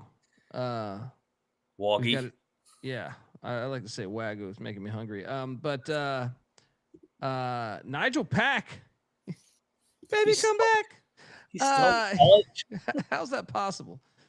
The fucking way you did. Robert Pack still in college basketball. What the fuck is going on? He only played here? like 7 games last year. I think it was under the 8, like for a red shirt. Yeah, he got his fucking money. It was a very, very timely, injury. You should have to give your money back if you contribute that little. That dude's been in college for a long time. Xavier Brown comes in from St. Joe's. I actually like that get. I think that's a nice get. I do balled out with St. Joe's. Darion Reed from Alabama comes in. Tay Davis from the Irish. That's an interesting get. Jaden Jones is someone that was out for the season last year, but prior to that was part of that Dan Munson Long Beach State team. And then they have a slew of 4-stars coming in with Kual Atak, Alec Blair, Kai Baseball Rogers. player too. There we go. Andres, a Danish. They have a Danish guy. See, it says freshman, but we never know how fucking old. I mean, you know what I mean? Like, has this guy played 7 years in pro basketball? Andres hoisting the trophy. Will the Sooners be next year? You know what? I kind of think this team will be more of the same. I think it'll be somewhere right around the bubble. Maybe they get in, maybe they don't. I'm gonna teeter towards no, but I could totally see Moser. I feel like he's a coach that does more with less. Yeah. Than opposed. Like sometimes one of those years you look at the roster, you're like, oh, they could do it this year, and they were trash. So probably that 15-17 season. Fringe tournament team, true bubble team to me. Mac, you agree? Yes. I mean, that's what they've been in 4 years. The 3 years in the Big 12, they would be great in the non-con, and then they would just get beat up in the Big 12. And then last year, they did the exact same thing in the SEC. They take care of business. Another 6-12 SEC team that found a way to get to the NCAA tournament. Weren't they undefeated in non-con last year too? Yeah, and then they fall apart. They do this it doesn't matter. They even change leagues and they do the same shit. So it's that's what they've been under Moser. They hit a wall in February. So I think that this team, like you said, I don't think they're horrible. I think they're probably going to be a 7 or 8 win team in conference play, and they'll be right on the bubble. Just having to replace all that production from last year's tournament team. Fears was a stud. Yeah, I see Oklahoma as a high floor, low ceiling team this year. Yeah. So kind of the same things that you guys have said about the teams and just different phrasing. I'm so close to actually really falling in love with this team, but Porter Moser has not been able to adapt to having a true big man that can play like defensive bully ball around the rim and protect it. Like, there truly hasn't been a presence down low in Moser's tenure at Oklahoma. In the SEC last year, the Sooners were just kind of hot butter down low, 324th in opponent 2-point percentage. So they didn't really address that either. So that's a big hole. But outside of that, I love this team's like 6 or 7 man rotation. Nigel Pack got hurt, wasn't really part of the Miami disaster because he checked out early. But he's proven to be a pretty good player in college basketball. And then you got Darion Reed, who was a top 15 recruit last year out of high school.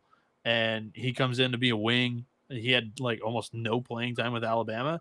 He's got a lot more runway now.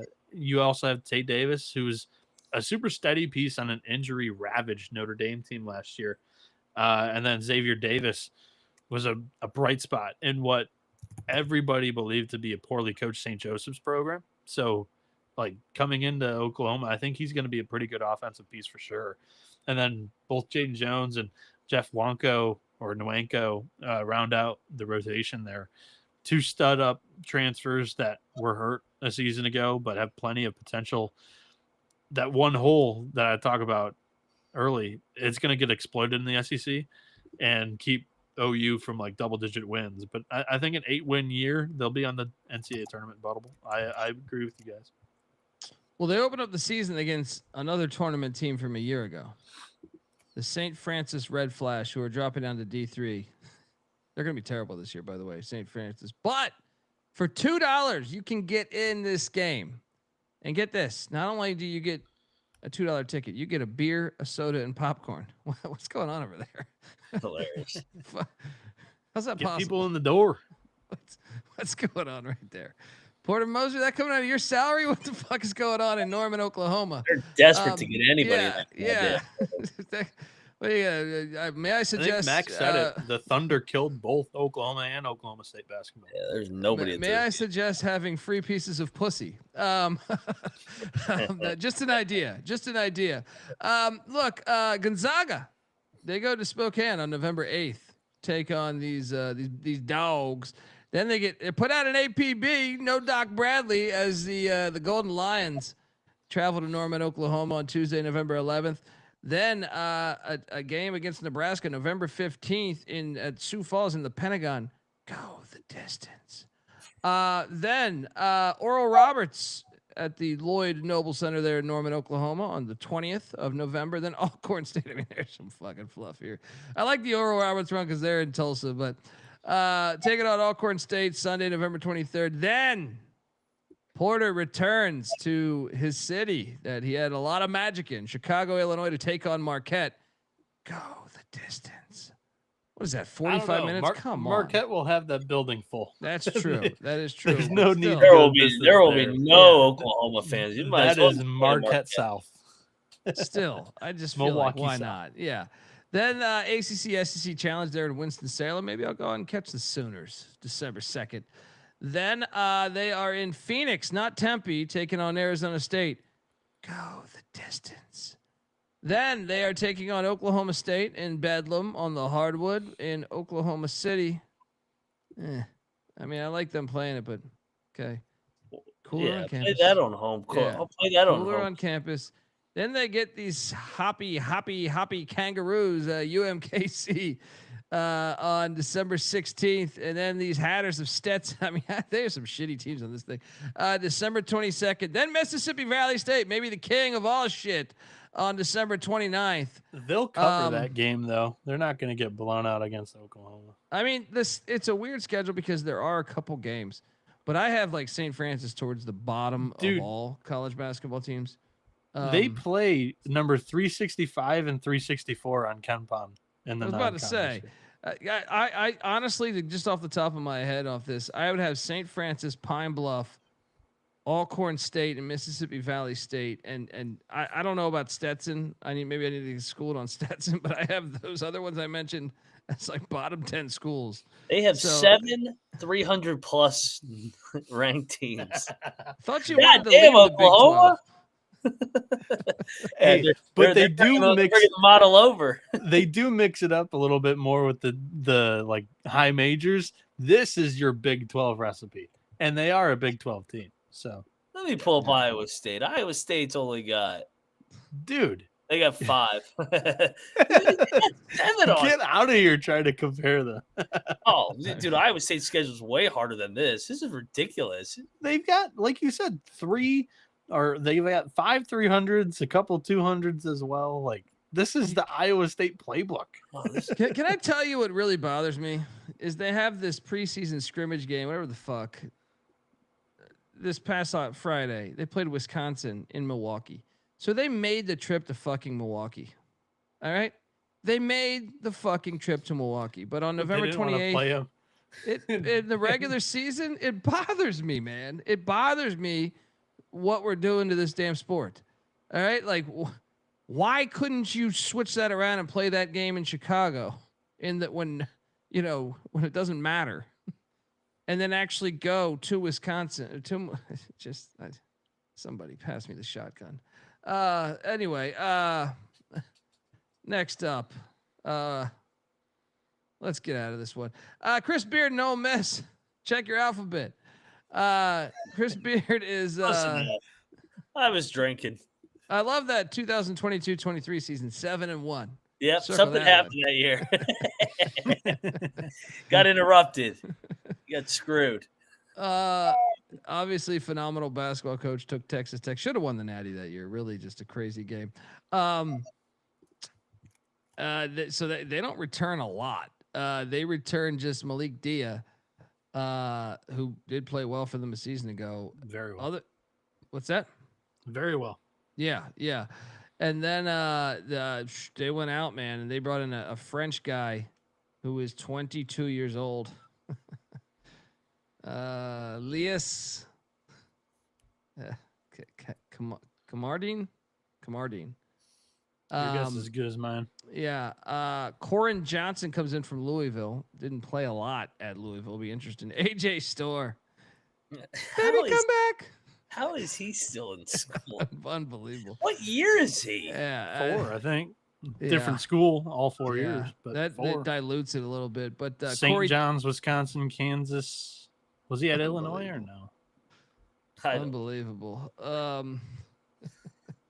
Sometimes maybe good, sometimes maybe shit. Corey Chest comes in from LSU. Nice in-conference transfer there. Another Louisville transfer, and James Scott. Also, Kiza Giffa from High Point. I think he's a 5th-year senior. Travis Perry from Kentucky coming in, as well as Butler Augusto Cassia. Guys, I actually think I prefer last year's roster, but Chris Beard is very good at coaching. Tournament team, of course. I don't know that I am in love with the roster, but I just think they'll find a way to get there. Mac? All of Beard's rosters at Ole Miss haven't really jumped off the page. I'll just say that. Yeah, but he's still 44-24. Even with and Ole Miss was struggling before he got there. Under God, who was the guy right before him? It was the guy that he was at Middle Tennessee. Kermit Davis, right? Yeah, Kermit Davis. So yeah, I mean, Beard's a winner, man. He does this everywhere he goes. Texas Tech, they miss out on the tournament just like Ole Miss year 1, but he won 20 games that year. Then year 2 is always the year that they have the big jump, like last year going to Sweet 16. And then year 3, they usually sustain it. We just never got to see year 3 with Beard at Texas because of the shit off the court. So you can make the argument too. He should have won the national championship at Texas Tech, and he may have won it at Texas if he got to finish that team rather than Rodney Terry coach him. So I will blindly back Chris Beard. New faces, a lot of journeymen on this roster, but Beard finds a way to get these guys to buy in. They'll be in the tourney. Yeah, Chris Beard's had Ole Miss with a top 25 offense and defense last year. A whole lot better than it was in year 1 with the Rebs. Mm-hmm. This year, once again, they have plenty of experience and physicality. That's something that you got to love in Beard's systems, especially that helps out that defense tremendously. The Rebels will have 6 upperclassmen in their rotation, and I think they're built from the rim out because the front court's really strong with Malik Dia returning. And then Corey Chest and James Scott are I think they're good fits for what Beard's typically looking for defensively. And the ceiling outcome depends on kind of finding the right combination of these incoming portal guards. I think there's a good chance that AJ Storr turns back into that offensive monster that we saw him with Wisconsin. Because on paper, Malik Dia and then the rest of the roster kind of lacks offensive pop. Last year, I just think that the Kansas team didn't really click, and you had DeJuan Harris and Hunter Dickinson kind of running the show over there. And AJ Storr didn't really make a fuss out of it, whether it was self or just lack of runway, just kind of settled in as a wing. And he was never really a great deep ball shooter. And that was kind of his role with Kansas, and that didn't work from the get-go. I think he's going to be on the ball more with Ole Miss, and I think that's more of a good thing. I think that Beard might be able to unlock Storr back to that Badgers type of AJ Storr. And I think if that happens and he's kind of running the show offensively and everything else kind of flows around it, and then you have Malik Dia, who's one of the better big men last year, and he'll play way more minutes than just 20 a game, I think a top half finish is in store for Ole Miss again. So, I'm right with you guys in just the thought process of just blindly back Beard, and he'll have the team playing good basketball. It's an interesting schedule too, because they kind of Big 12 did here too, or Iowa State did, whatever you want to say. Like the first off, they did just get whooped in an exhibition against St. Mary's by 15 in Oxford. I don't know what that means, but they start out with Sela, Southeast Louisiana. Then they get ULM, who's trash in the Sun Belt. Then they get Memphis. Okay, that one's good. Then Cal State Bakersfield, who fired their coach. Yeah. For having that's a disaster. Yeah, prostitution ring. Yeah. Not for the basketball players, for his own pocketbook, right? It wasn't the Patino situation actually. Then they get the Governors of Austin Peay. Then they travel to Palm Springs to take on Iowa, and then the winner or loser of Utah Grand Canyon. Then they get Miami and Jai Lucas in the ACC SEC Challenge in Oxford on December 2nd.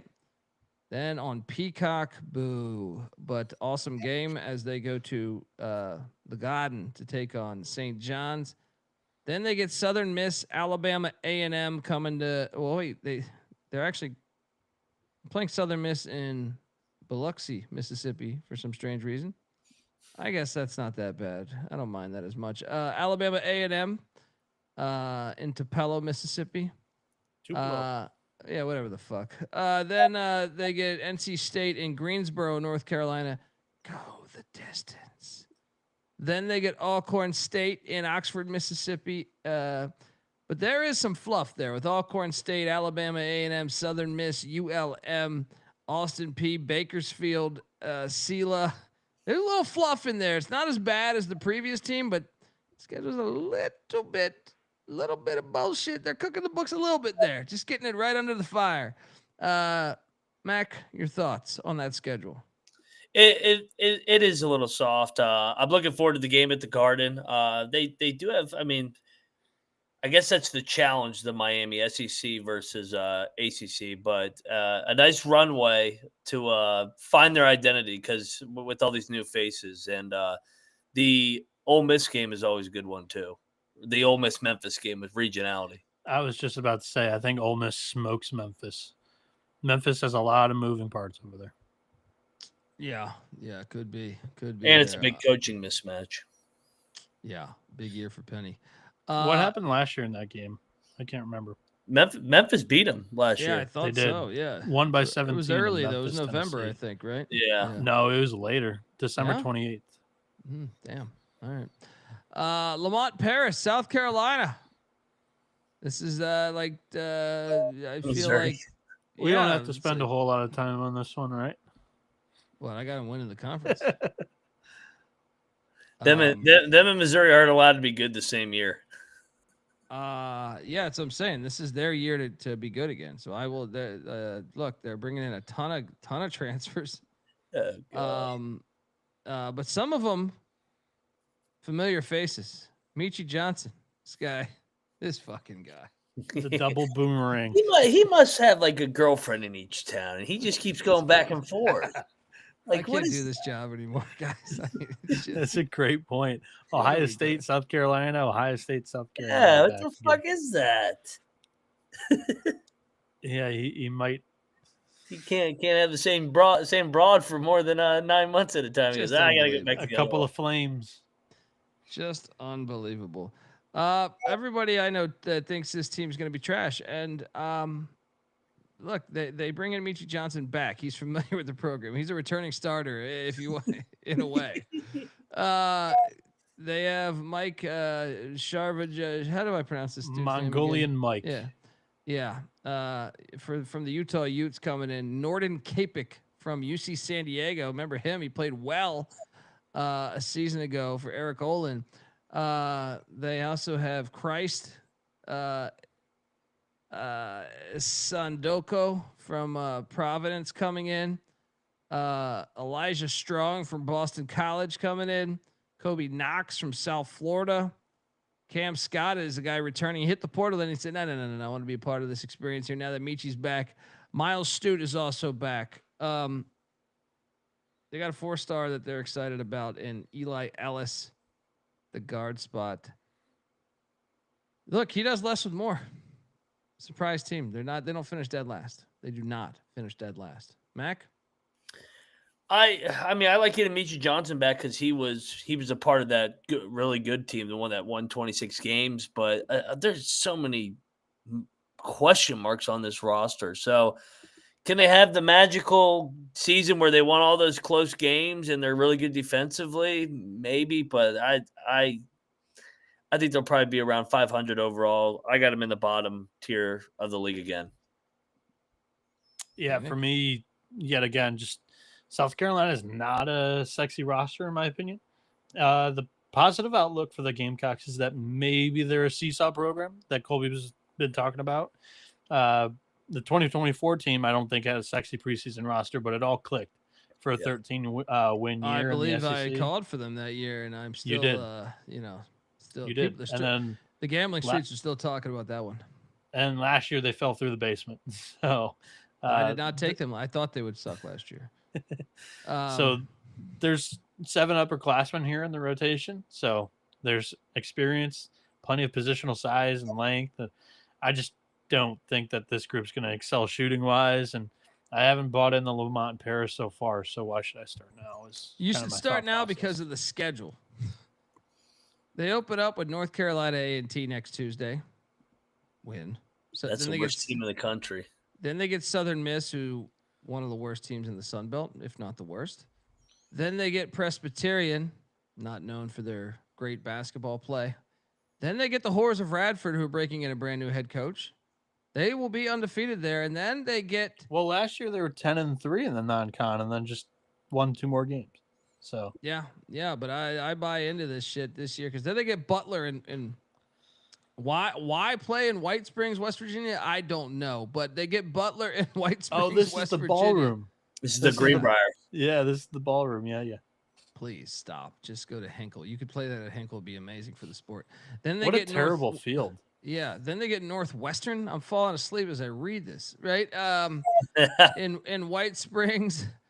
Those games are winnable though, guys. Those are winnable games. And then Charleston Southern. Virginia's the other team in the ballroom there. So okay. Then they come back home. They get Charleston Southern. Then they welcome Mike Young and Virginia Tech. I heard Coach Young telling me that's a huge game for him on the season, but that's a winnable game still. Then they get Stetson, Ray Finkel's alma mater, on December 6th, followed by the Citadel. And then the rivalry game, the Palmetto Showdown there, the Palmetto, they're at Little John Coliseum on December 16th. What's up? Their only true road game. Yeah. And then they get South Carolina State on the 22nd. Guys, watch out for that game.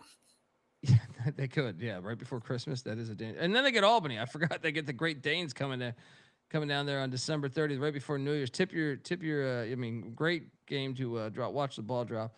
But guys, that talk about a runway. Talk about a runway. I'm telling you, they're gonna surprise some people this year. Not gonna be incredible, but they're gonna surprise some people. Shout out to Brian Sanchez in the chat. I mean, maybe they could finish like 13th or 14th. I just think there's other way better rosters. I don't feel like his roster though. The year that they 2 years ago? Yeah, I felt like that roster wasn't sexy either. But I mean, you're right. Correct. When you look at the roster, you're just like, but that's a great runway to build confidence. I'll say that. Pass. All right. Next up, Rick Barnes, Slick Rick. Look at this guy. Finally, he looks so old there. I know. The bottom half of the alphabet's been sucking here. We're about time we've gotten to a good team. Tennessee, the Vols. How old is Rick Barnes right now? Can someone check that right now? Yeah, he's been around. This photo is not doing him any favors. Rick is 71, man. He's up there. Yeah. Look, Jacoby Gillespie comes in from Maryland. That is a nice get. Yes. Amari Abram also from La Tech. We talked La Tech like a week or two ago, where I said, like, man, that team was frustrating because I thought they were actually good, but they sucked. It was weird. The talent level was surprisingly better than you would think at Louisiana Tech. They also brought in Jalen Carey from Vanderbilt and 5-star freshman Nate Ament. They returned Cade Phillips, Felix Okpara, Bishop Boswell, all back. Same with JP Estrella, who was injured for a lot of last season. And then they they have some of these 4-star freshmen in Amari Evans and Dwayne Brown, and then Ethan Begg, Israeli born. He's 30, not Hilarious. 30, but he's 20. What is he? So he has 4 years of eligibility, and he is, or I'm sorry, 3 years of eligibility. They're going to give him only 3 years of eligibility. So he will graduate when he is, 26 years old, 26, maybe even 27. They also brought in a guy from France, from Monaco, Clarence Masamba. Who knows how old he is? He's like, remember we used to watch those World League or World Series baseball? You have like pitchers. You'd have like the Dominican Republic playing, and like the fucking pitcher would be like 40 years old, but he looks like he's 12. Remember they were doing that shit for a while. I feel like just cooking the books. These Euros coming in, very similar vibe, but Tennessee is going to be very good. The Dominicans do other shady things too that will take a while. We don't have to talk about it. Damn, well, yeah, just coming in on Dominicans. Huh? Played college baseball with 75% Hispanics, so now you're coming for the Hispanics, huh? Well, these Dominicans are Hispanic. I know, but I'm just saying that. Look, they were cooking the books. So Wander Franco, the star for Tampa Bay Rays, like a few years ago, he had 4 other brothers named Wander Franco. So the family would just take the most talented Wander Franco and send him to the MLB with the youngest birth certificate. That's what they did. Smart. It's extremely smart. But they're sitting over here looking at American dollars, these filthy fucking all-you-can-eat buffets, and you fucks can't even kick us a little bit of money, right? That's what they're saying. So goddamn it, God forbid we cook our books a little bit so we get a pitcher get $100 million contract. All right. Yeah. The only issue about Wander Franco in that specific example is that maybe he was like the middle-aged Wander Franco, but he was dating the youngest from Wander Franco's girlfriend. So I can't keep track of all these wands that you're talking about. Oh man, Bienick not making any vacation plans to the DR. All right. Yeah. I'm down to go though. Shit, there's probably 30 neutral site basketball games played there. Guys, Tennessee's going to be good again, but they will not. They will choke in March again. Surprise, surprise. But they will be very good. I feel good about it. Mac, your thoughts? Great breakdown. Yeah, I mean, we know what Tennessee's going to be, man. They're going to have size. They're going to be super physical, and Barnes and company are going to make it a football match every time they play. So 3 straight second weekends, back-to-back Elite Eights. They just need to get to a Final Four. And I mean, he's turned this into a nice basketball job after Bruce Pearl. So yeah, Barnes has done a great job there. It's hard to believe he's already been there a decade. Unbelievable. And Bienick basically with his comments. I'm just here to bring diversity to this set here. Give the kind of white man's perspective on things from point guard position. Yeah. Bienick, your thoughts on the Vols? Rick Burns has had 5 straight top 5 nationally ranked defenses at Tennessee. But it's the 2 straight top 30 offenses that he's really clicked it on the offensive side of the ball.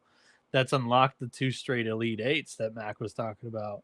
But Zakai Ziegler is gone, and Jacoby Gillespie comes in to take his place. And I think that will immediately make this Volunteers offense different than these recent seasons, because Zakai Ziegler, Gillespie's way more dynamic offensively than Ziegler.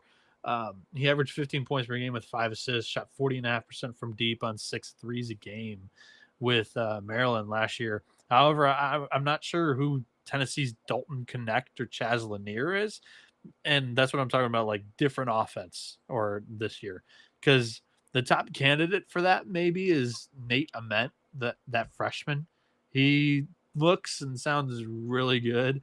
Another really good freshman in this class. So yeah, we'll see what happens there. Felix Okpara, I think, is an excellent big man. And he can do a little bit of everything. Averaged over a block a game last year in the SEC. What nerves me, though, is Tennessee looked like they ran out of NIL money for their bench. It's a little too inexperienced and young. And the difference between the Vols and other SEC contenders is their star freshman isn't on the bench. It's in the starting five. So we'll see what happens with the Volunteers this year. I think they're a contender for the title. I mean, for regular season, Rick, of course. I mean, shit. That's what he does. Let's talk about the schedule. Sorry, I was just I didn't load it up because I was just going down a rabbit hole on these Dominican Republicans. Yeah, that too, maybe. I was looking at how many there are in the states. All right, I can't talk, but look, Tennessee's basketball schedule. They just lost to Duke the other night, or a little while ago. Do you guys hear my phone ringing? Sometimes I hear my phone ringing in my sound. No, in my headphones, and it bothers me. I liked what I saw from Tennessee. I know Duke ended up winning with Boozer, but Tennessee looked good still too, I thought. Well, they open up with Mercer out of the SoCon November 3rd. Then they get the Norse of Northern Kentucky November 8th, followed by North Florida on November 12th, all in Knoxville. Then the Rice Owls, who come into Knoxville, Tennessee on November 17th. Tennessee State on November 20th comes into Knoxville as well. And then they hit Vegas for the Players Era Tournament to take on Rutgers on the 24th of November, followed by Houston on the 25th. And I think there's a third game scheduled for either the 26th or 27th. And then in the ACC SEC Challenge, they take on Syracuse in Syracuse. They should be able to get that one. Then the Music City Madness as they go to Nashville to take on Illinois. Hey, Illinois, go the distance. Well, yeah, seriously, they played in Champaign last year. Why is that not in Knoxville? That's what I'm talking about. They're making it shitty. They're making it shitty. Then they get Louisville in Knoxville. Well, credit to that one. That's a great game. Then Gardner Webb on the 21st coming to Knoxville as well as South Carolina State on December 30th. I mean, there's enough meat on the bone to respect it. That I'm not going to shit on that one too much. There's enough potentially there, but I will shit on that game being played in Nashville. Anything else stand out from the schedule, guys? Nah, they'll lose. They'll probably lose one or two in the non-con. They'll be ready to go by SEC play. Yeah. All right. Next up, we will talk about Sean Miller and the Texas Longhorns. What a dirty picture that is right there. Yeah. Fade him. Jordan Pope is back. Tremont Mark is back. I mean, look, their teams are always talented, but they go out, they get Simeon Wilcher from St. John's. They get Dalen Swain from Xavier that follows Coach over, as well as Lassina Traore, who was previously at Long Beach State, I think before that. I think I saw him live at Long Beach State. Yeah, if memory serves me correct. Camden Hyde coming in from Purdue. Matas Vocatitis coming Very in from good FAU. This roster is good. They got a 4-star freshman, John Clark. Can we get more names like that? John Clark coming in. And Nick Cody is still on that bench. Got some burn a season ago, as well as Cole Bott. All right. Yeah, I'm going to fade them. They missed the NCAA tournament by a little bit just because they're Texas. They always underachieve, and that's the story of their program, their history, and what they are about. Mac, your thoughts? I got them going to the tournament. I think they'll lose in the first round because that's what Sean Miller and Texas both do usually. So they get there and then they bow out early. They maybe lose in the playing game, but I like the pieces. They're definitely an older team and have some good experience, especially in the backcourt. And Miller, for the most part, his floor is pretty high. He just doesn't win the big game in March ever. Last year, though, I don't think he really met preseason expectations with Xavier. I thought they were supposed to be pretty good, and they were not. Yeah. Sure, there were injuries that caused that, but I think Miller could have done better with the X-Men in his second time around, just in total in his tenure, and he wasn't able to do that. But Texas kind of threw him a life raft So he gets to restart the clock in Austin. No better place, right? I think the defense is going to be nasty for Sean Miller. For what it's worth, Dalen Swain, Tremont Mark, Simeon Wilcher, all really good defenders. But maybe the biggest addition to the team was former K-State associate head coach Uric Malagi Mac. He had 3 top 40 defenses at K-State. That's been the only consistency with that program under Jerome Tang the last 3 years in the Little Apple. I'm a Jordan Pope fan. I liked him previously at Oregon State, and I think Cam Heide from Purdue is super athletic and a good portal gamble. This team's going to struggle on offense, just shooting it, but they're also not really strong at the 5. But I've got Texas as a tournament team too. I got them somewhere in the middle of this SEC cluster of teams. So, yeah. They got the Dukies next week. I was about to say, I think I might be at that game there. Once again, they're playing Duke in Charlotte. Go the distance. That's a good game to go to because that Tuesday there's almost like nothing. They load up everything on Monday, and then that's like the premier game on Tuesday. They love doing that shit every year. Then they take on the Leopards of Lafayette on November 8th, followed by Fair Dick on November 12th. Then UMKC on the 15th. Then Ryder, the moving company, on November 18th. Pretty weak after the Duke game right there. But then they take on Arizona State and Maui. And then they get either Washington State or Chaminade. Shout out to Chaminade being in the Maui Invitational, as they always should be. And then they get a third game out in Maui, so that'll be intriguing. Then they got the ACC SEC Challenge, while they're hosting Virginia on December 3rd. That's an interesting game. Ryan Odom there, the new head coach of the Wahoos. Then they get the Southern Jaguars on December 8th, followed by a trip to Hartford, take on UConn. There we go. Then they come back home to take on Lemoyne, and then Maryland Eastern Shore. I mean, there is some fluff. There's some fluff here.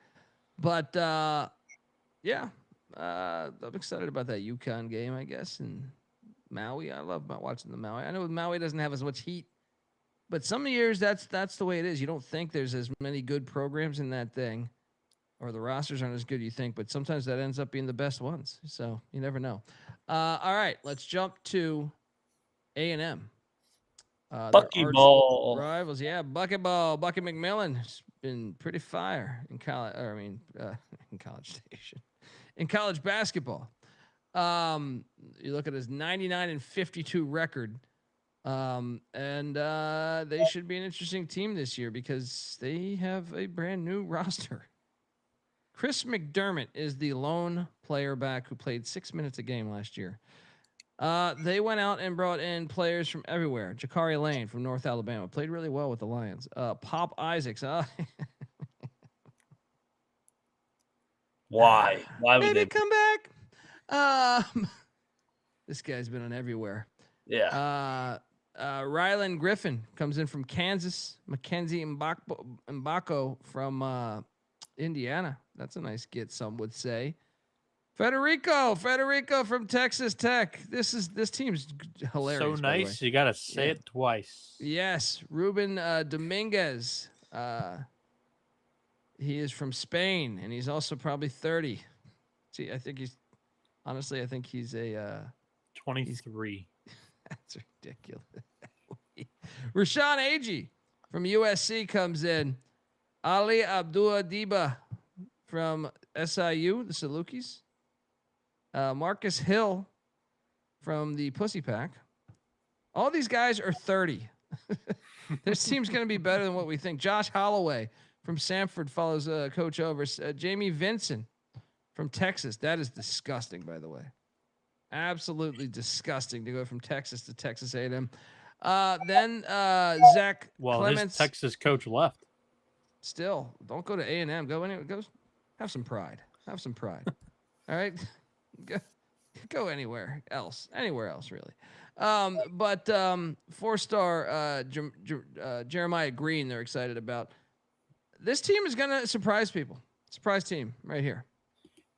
They will not be a bottom 4 team like I've seen many project. This team is dancing, Mac. They're dancing.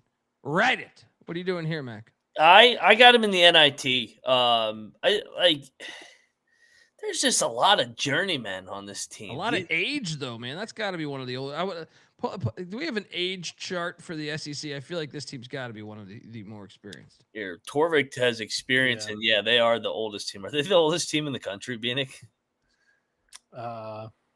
They are the 6th oldest team. That'll get you to the NCAA tournament. That'll get you to the NCAA tournament. I don't even think stay healthy. I don't know if the whole fucking team is old. I don't know if Grambling State and Chicago State are good company there, though. Well, you bite your tongue on Chicago State. I mean, it's hard for me to buy into Pop Isaacs. I don't know what version of Pop Isaacs we're getting, and then Rylan Griffin coming over as well. He's also, and then Waku coming over from Indiana. So, remember that when that guy got pulled over in the Taco Bell drive-thru? Yes, and then Federico. Federico's been in college for fucking ever. Give me a 500 year to start buckyball.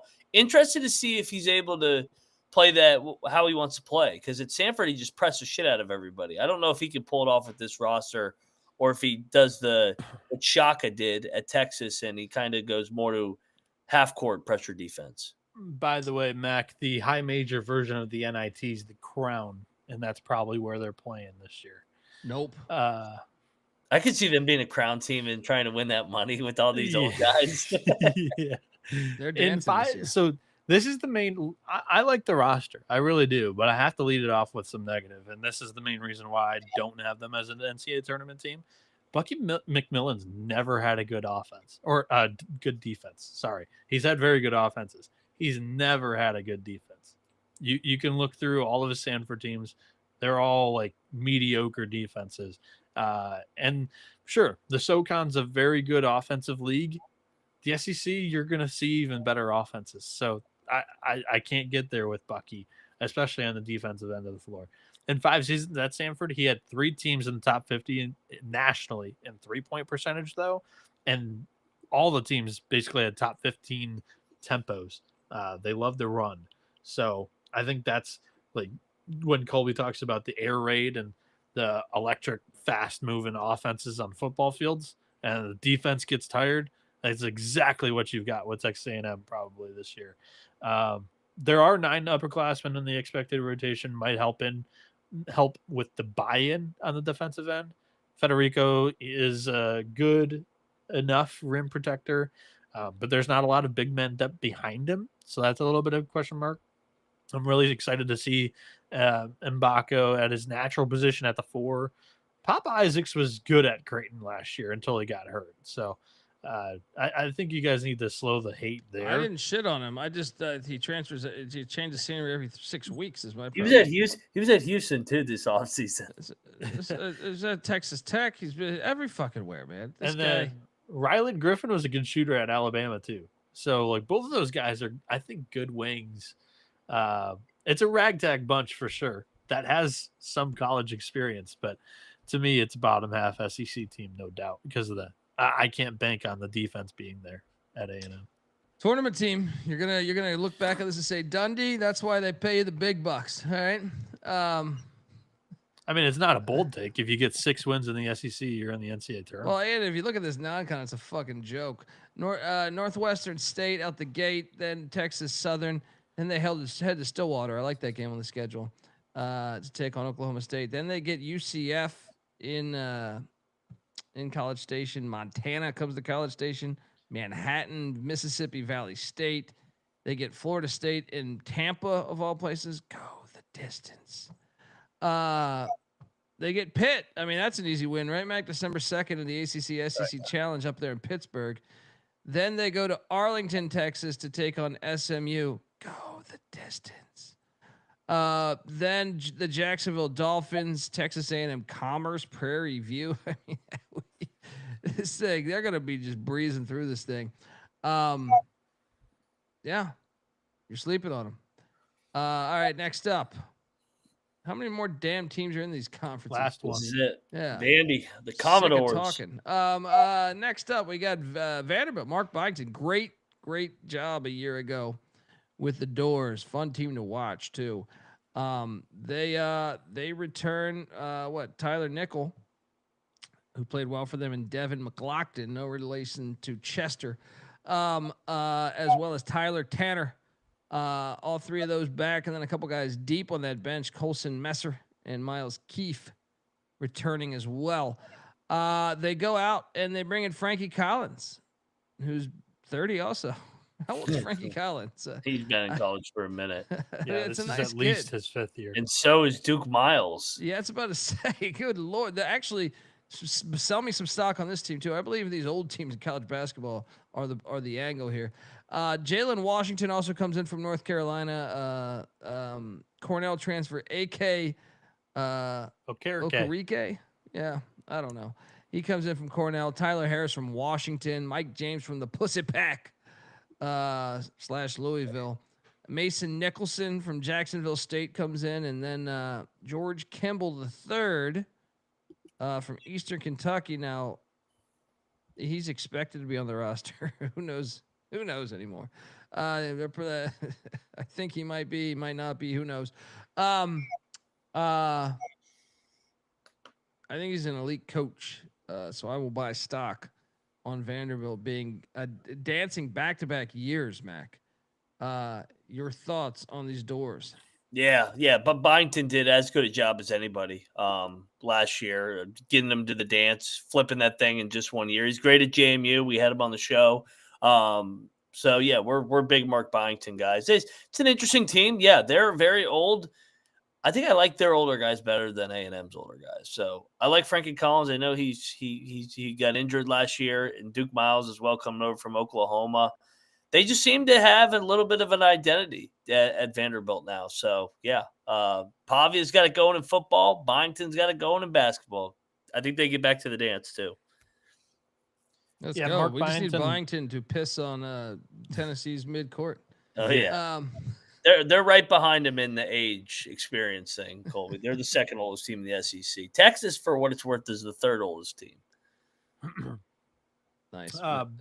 Byington bought up a lot of the experienced and physical players in the transfer portal. Like a couple of these guys have some, I guess, snarl to them. Texas A&M, their portal class is more TMZ. These guys, I feel like, are going to, hit the deck for some loose balls. Byington teams have a clear identity. Like Mac mentioned, they could shoot the heck out of it. They'll win the turnover battle, and they don't turn it over themselves. And it's positionless pressure defense that unfortunately just got cooked last year in the SEC. They finished dead last. But you can see the kind of thought process behind the roster construction here. Byington won 8 games in year 1. And now with this experienced roster, I don't see him falling below that foundation with a more improved physical defensive, like more personnel to fit that. And I don't think the defense is going to be 16th out of 16 teams in the SEC this year. I think it takes a considerable jump up. That's where they improve the most this season. The offense, it's kind of going to be more of the same for me. Defense, much better for Vanderbilt this year. And the schedule for these doors, they open up with Lipscomb, fun little matchup there. Then at UCF, then Eastern Kentucky, then home to Pine Bluff, put out an APB on that one, and then Texas Southern, that should be easy. Then they they head to Atlantis to take on the tops of Western Kentucky, and then after that, they have 2 games scheduled forever there. They also get SMU in Nashville for the ACC SEC Challenge on the 3rd of December. They get Central Arkansas, who's not very good, on December 13th. And then Memphis, I like that game on the schedule. All these Tennessee schools should be playing each other. December 17th. And then they head to Winston-Salem on the 21st of December to take on Wake Forest. They get New Haven, new college basketball team right there. Coming to Nashville on December 29th, and that does it for the non-con. Not a lot of meat on the bone in the non-con, but well played. Yeah, they're dancing. Anything else you guys want to add? Let's get to ranking. Yeah. Let's fire away. YouTube.com/thecollegeexperience. Yeah, check out the SGPN store too. Solid hoodie that I've got. Yeah, get that fucking shirt. Go out there. I need that. I need my. I don't even, dude. I don't know what happens to my stuff. I swear, it's. Well, that's what happens when you move 6 times in a year. It's true. It's true. Witness protection program's a good thing. 16. 16. Oh, ranking number 16. LSU. Sorry. I got LSU in the basement. What the hell? We're all three on the same page. I did this as kind of a hate play because that non-con. You know, I gotta admit a little bit that was just kind of like I come on, 16 LSU. Let's go. 15, Mac. Where you going? I'm gonna go with the Gamecocks. They jump up one spot here, but I think that they're a little overmatched this year. Mac stays hating on the new coach. Yeah. South Carolina's a hard basketball job, man. If only they could go to Final Four. I'm gonna go to Georgia at 15. I have Georgia 15th as well. I got the Dogs at 14. Mike White, South Carolina 14. Yeah, I do have South Carolina at 14 as well. Oh, really? You have South Carolina 14th? I do. That's not a big step up from where we've got them. I- We've got them in the same spot, me and you. Come on. It was them or I can't. I think they could be, but the problem is I'm high on the other teams right around that area. So I gotta put them there. I got A&M at 13. I got Oklahoma at 13.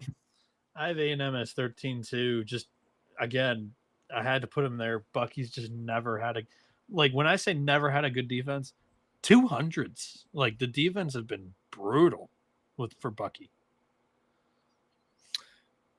Did you give out 13, Colby? Yeah, he did. Yeah. Oklahoma. I got Oklahoma at 12. Porter Moser. It's more the same.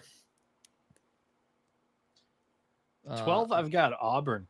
Young, inexperienced, both on the floor for players and on the bench with coaches. Yeah, at 12, I actually have at Texas, the Longhorns.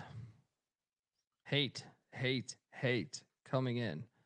But yeah, I think they're gonna miss out on the tournament. Let's go. We've come to expect the Longhorn hate for you. I got Auburn at 11, like you said, Pearl. And 11, hey, you're gonna be a fringe bubble team. Probably at 11, I've got Mississippi State. 3 straight 8-win seasons. They're pure bubble. Hilarious. Yeah, I got Auburn. I'm not in love with the team and the way they're headed. That home court advantage is the only thing that makes me hesitate. But yeah, Auburn. At number 10, I went Missouri. Dennis Gates. Split the difference from the last couple years. Number 10, I went with Vanderbilt. Let's go. I got Oklahoma at 10. I like this team, but they'll suck around the rim defensively. So I can put them. There you go. Mac? At 9, this is where I went with Texas. So right there on the bubble, Sean Miller and company, per usual. Well, I got A&M at number 9, so I like this. All right. At 9, I got Texas as well. I think the defense is going to be great, but if they have any issues, it's definitely their shot making. Mac, 8. I'll go Hail State. They get to 500 this time. They get out of the 8 and 10. They go 9-9 this time. We are hook, line, and sinker because I have Hail State there as well. 8, I got Vanderbilt. Physical, experienced team, high floor, I think. I got Vandy at 7. Back-to-back Byington to the tourney. At number 7, I have Tennessee. 7, I'm going Ole Miss. I think it can be a salty defense, and me personally, I don't really see it with the offense outside of Malik Dia, and I'm banking on a good AJ Storr. At 6, I went Hottie Toddy, Chris Beard. Yep. Trust the culture. I had Ole Miss at 6-2. The only thing I when I put Tennessee that far back, I was just like, is Rick Barnes just gonna fuck me again on this? But regular season Rick just destroys me every year. But anyway, Bienick. 6 for me. I'm going Missouri. Just they have an identity. Downhill guards, physical forwards. They'll get to the free throw line. They'll win some rebound battles. Mac. At 5, I got Alabama. Nate Oats and company. A little bit of a setback here, but still good program. Wait, I think I fucked this up. I think I had Ole Miss at 5. So who did I have at 6? 5 for me. I'll give Colby some time. I got Arkansas. Shooting could be a little shaky. Plus, their depth is really young, but I'm an A-Cuff guy. Big fan. Oh, no. I'm sorry. I have Bama. I'm sorry. Bama. I think I Bama left 5 when I did this. Yeah. Mac 4. 4, I went Rick Barnes and the Vols. Defensively, they'll find a way to overachieve and grind games out. 4, I've got Alabama. I think there's some questions defensively at the 5, but the offense is going to hum. Yeah, I don't know. What did I fuck up there? I think I had Bama. I had Bama on here twice. Anyway, yeah. So let's put Bama at 4. Let's put Bama at 4 then. Who's 5? 5. Let's have Ole Miss at 5. Tennessee at 6. Okay. So I was all off by 1, I think. Tennessee at 6. Okay. I got Cal at Calipari at 3. I like this team with the momentum they had off of last year and their experience. So give me Cal at 3. I had Tennessee at 3. 5 straight top 5 defenses nationally. The 2 straight top 30 offenses have unlocked that type of ceiling that Rick Barnes hasn't really had in his entire career. 2 straight Elite 8s, and now you got Jacoby Gillespie. I like this bunch. Mac, what are you on, 2? Well, yeah. My 3 is 3? Florida. My 3 is Florida, by the way. Sorry. I got the Gators at 2. I want to see this new backcourt, and how they fit together. But front court, they looked apart. The defending champs at 2. I got Florida at 2 as well. Same thing. I think it's one of the best front courts, if not the best in the country. I'm not a Boogie Flan fan. I have Kentucky at 2.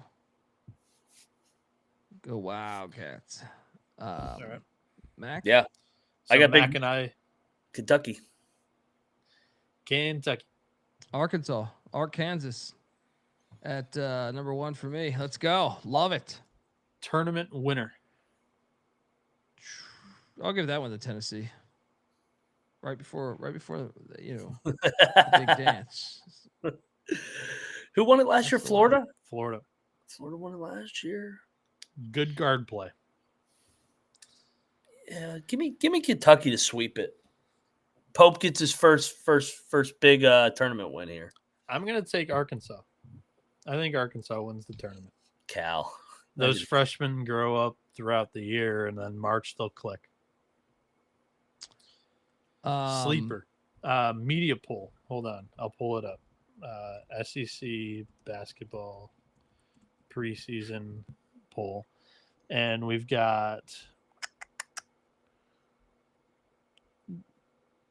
Oh, I clicked on last year's.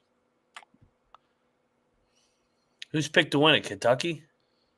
So the number 1 is Florida. Yeah. Well, yeah, Florida was the defending national champs. Florida was preseason number 1. Kentucky 2. Tennessee 3. Alabama 4. Arkansas 5. Auburn 6. So there's a disappointment bust candidate. Missouri 7. Ole Miss 8. Texas 9. Mississippi State 10. 11 Vanderbilt. 12 Oklahoma. 13 Texas A&M. 14 Georgia, 15 LSU, 16 South Carolina. I think my sleeper is Vanderbilt, and my bust is Auburn. Auburn's going to be all our bust. I think, all 3 of us have Auburn as the biggest bust, and mine's A&M. Or Vandy. What was Vandy in that one? 11. I picked them 7th, so yeah. A&M would be the biggest one for me. I think the biggest jump. Yeah, mine's Vandy. Where do you have A&M? I have A&M at 8th. Okay. Yeah, that checks out. All right, folks. Give Noah Bienick a follow on Twitter at NoahB77_ Moneyline Max on Twitter at Moneyline_Mac. I'm on Twitter at the Colby D. The college basketball experience is on Twitter at TCE on SGPN. YouTube.com/the college experience. Get on over there, hit that like and subscribe button. The season is fucking here. We got the Big Ten preview coming up and college football experience database top 25 as well. This is a lot of talking. We're gonna have to talk about that. 18 fucking teams. Anyway, folks, till next time. This is the college basketball experience. You better start thinking about yours. And we out of here.